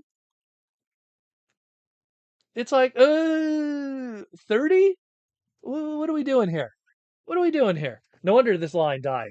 RED, the moment I saw it, I was like, ugh, boy. RED, the moment I saw it, I was like, it's such a shame that, if the line was going to die anyways, At least do Dr. Arkaville and the humans before it dies. At least do the characters that make sense as action figures. But if you did a line like that and you couldn't sell Soundwave, you couldn't sell Bumblebee, you couldn't sell Starscream, you couldn't sell Optimus, you couldn't sell Megatron, dead on arrival. Dead. DED. Not even, don't even put an A in there because A is for success. DED. Dead. Dead. Proto Man, got any Missing Link figures? Ooh, yeah, I do. I love Missing Link. I got the Bumblebee. I got the Cliff Jumper. I love the Cliff Jumper. Oh god, that Cliff Jumper figure is that's the best Cliff Jumper figure right now for the time being. If you could get that one with the big bazooka, I got that one, and I got the Sideswipe. I got those three, and I got them all ridiculously cheap because when I was in Japan, they were like, you know, they were so cheap. Like, no offense to any, I'm not partnered with any of these online websites, but the import prices sometimes are a little stupid. And then you go to Japan and you go, oh, we're paying like $40 more. Okay, forget that. I'm just going to buy it right here. And they were so small that you could just throw it in your suitcase. Especially if you could buy one Missing Link, and this is a little bit of a bias, if it's not the RC, the Cliff Jumper. Get the Cliff Jumper one. I love that Cliff Jumper one. It's so cool how they were able to do that kind of articulation with the original micro change figure, Micro Man. Man, that thing is so cool, that one. I love them. They're so cool. What do we hear? Joey, speaking of other toy companies, Metal Carbots has been making waves, and their second and third season figures are amazing. Here's the thing with me with Metal Carbots. I love the designs. I love the toys. I think the gimmick is smart with the card thing becoming a weapon. Fantastic. That localization of the show. Who the hell did they hire to be voice actors? Like, they need to go back and do, like, I only watched the first season of the show, which I get it. It's made for a younger audience. I'm not going to criticize the storytelling.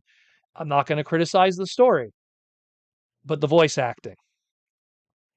They need to go back. I feel like they just went around Korea and they were just like, hey, you said you speak English, right?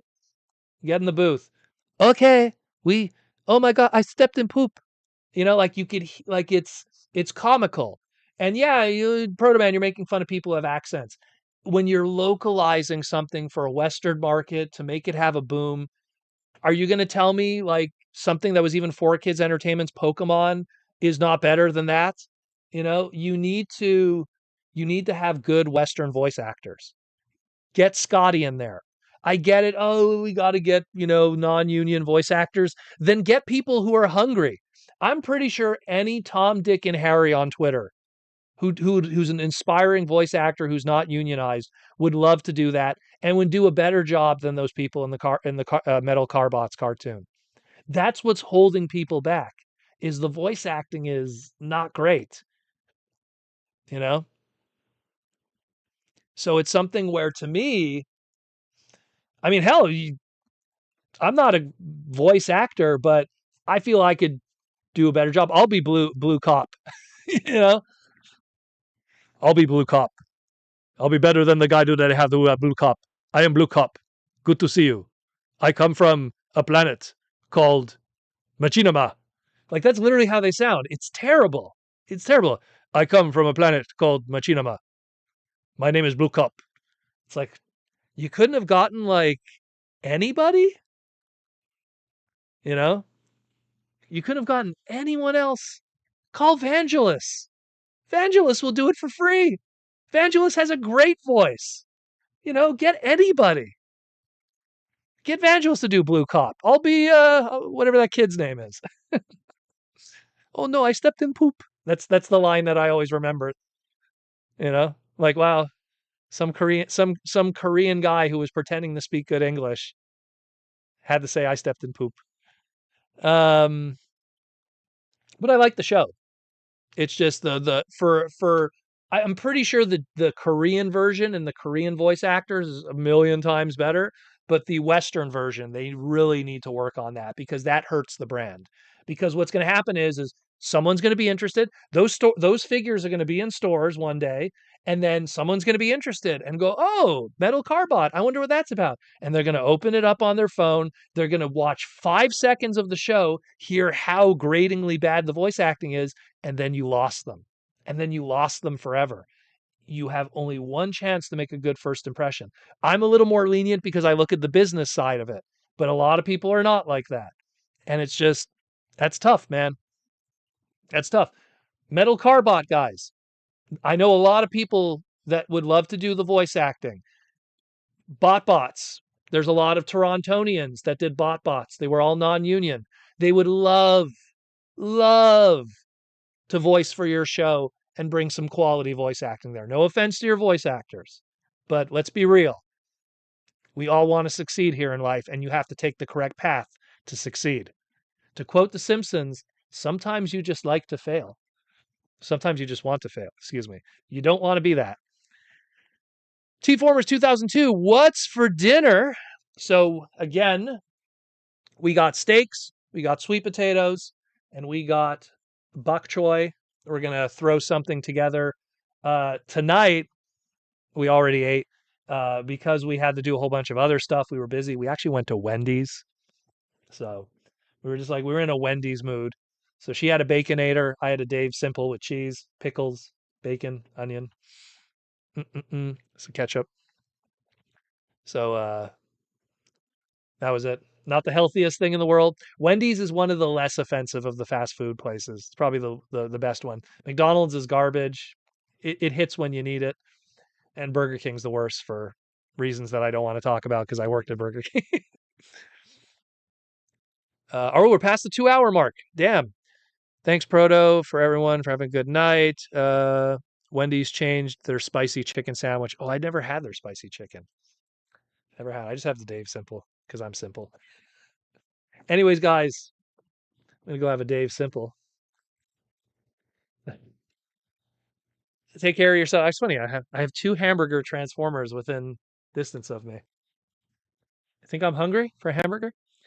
Thanks for all the love and support, guys. Let me just see if there's anything else here. I don't have many blockies. Well, you should get more because blockies are awesome. Big block. They're cheap. Buy a case for like 30, 40 bucks and have a good time.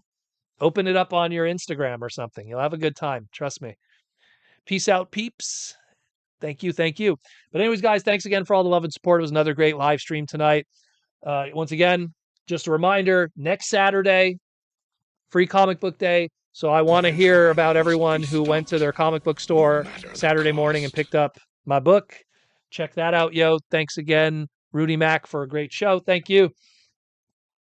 Thank you. So again, there's that.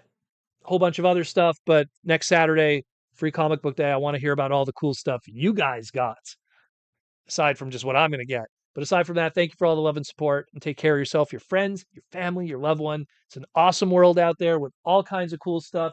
Yeah, sure, some of that stuff is yellowing. Yeah, sure, some of that stuff might be missing its back guard, but it's still cool stuff. Even then, take care of yourself. I'm out of here. I'm going to go play some video games. I actually have 2 games I'm playing right now. I am playing Pokemon Arceus for the Nintendo Switch, and I'm having a darn good time. So I'm going to go do that, nibble on a little something, and have some poutine potato chips. Take care, and as always, roll out.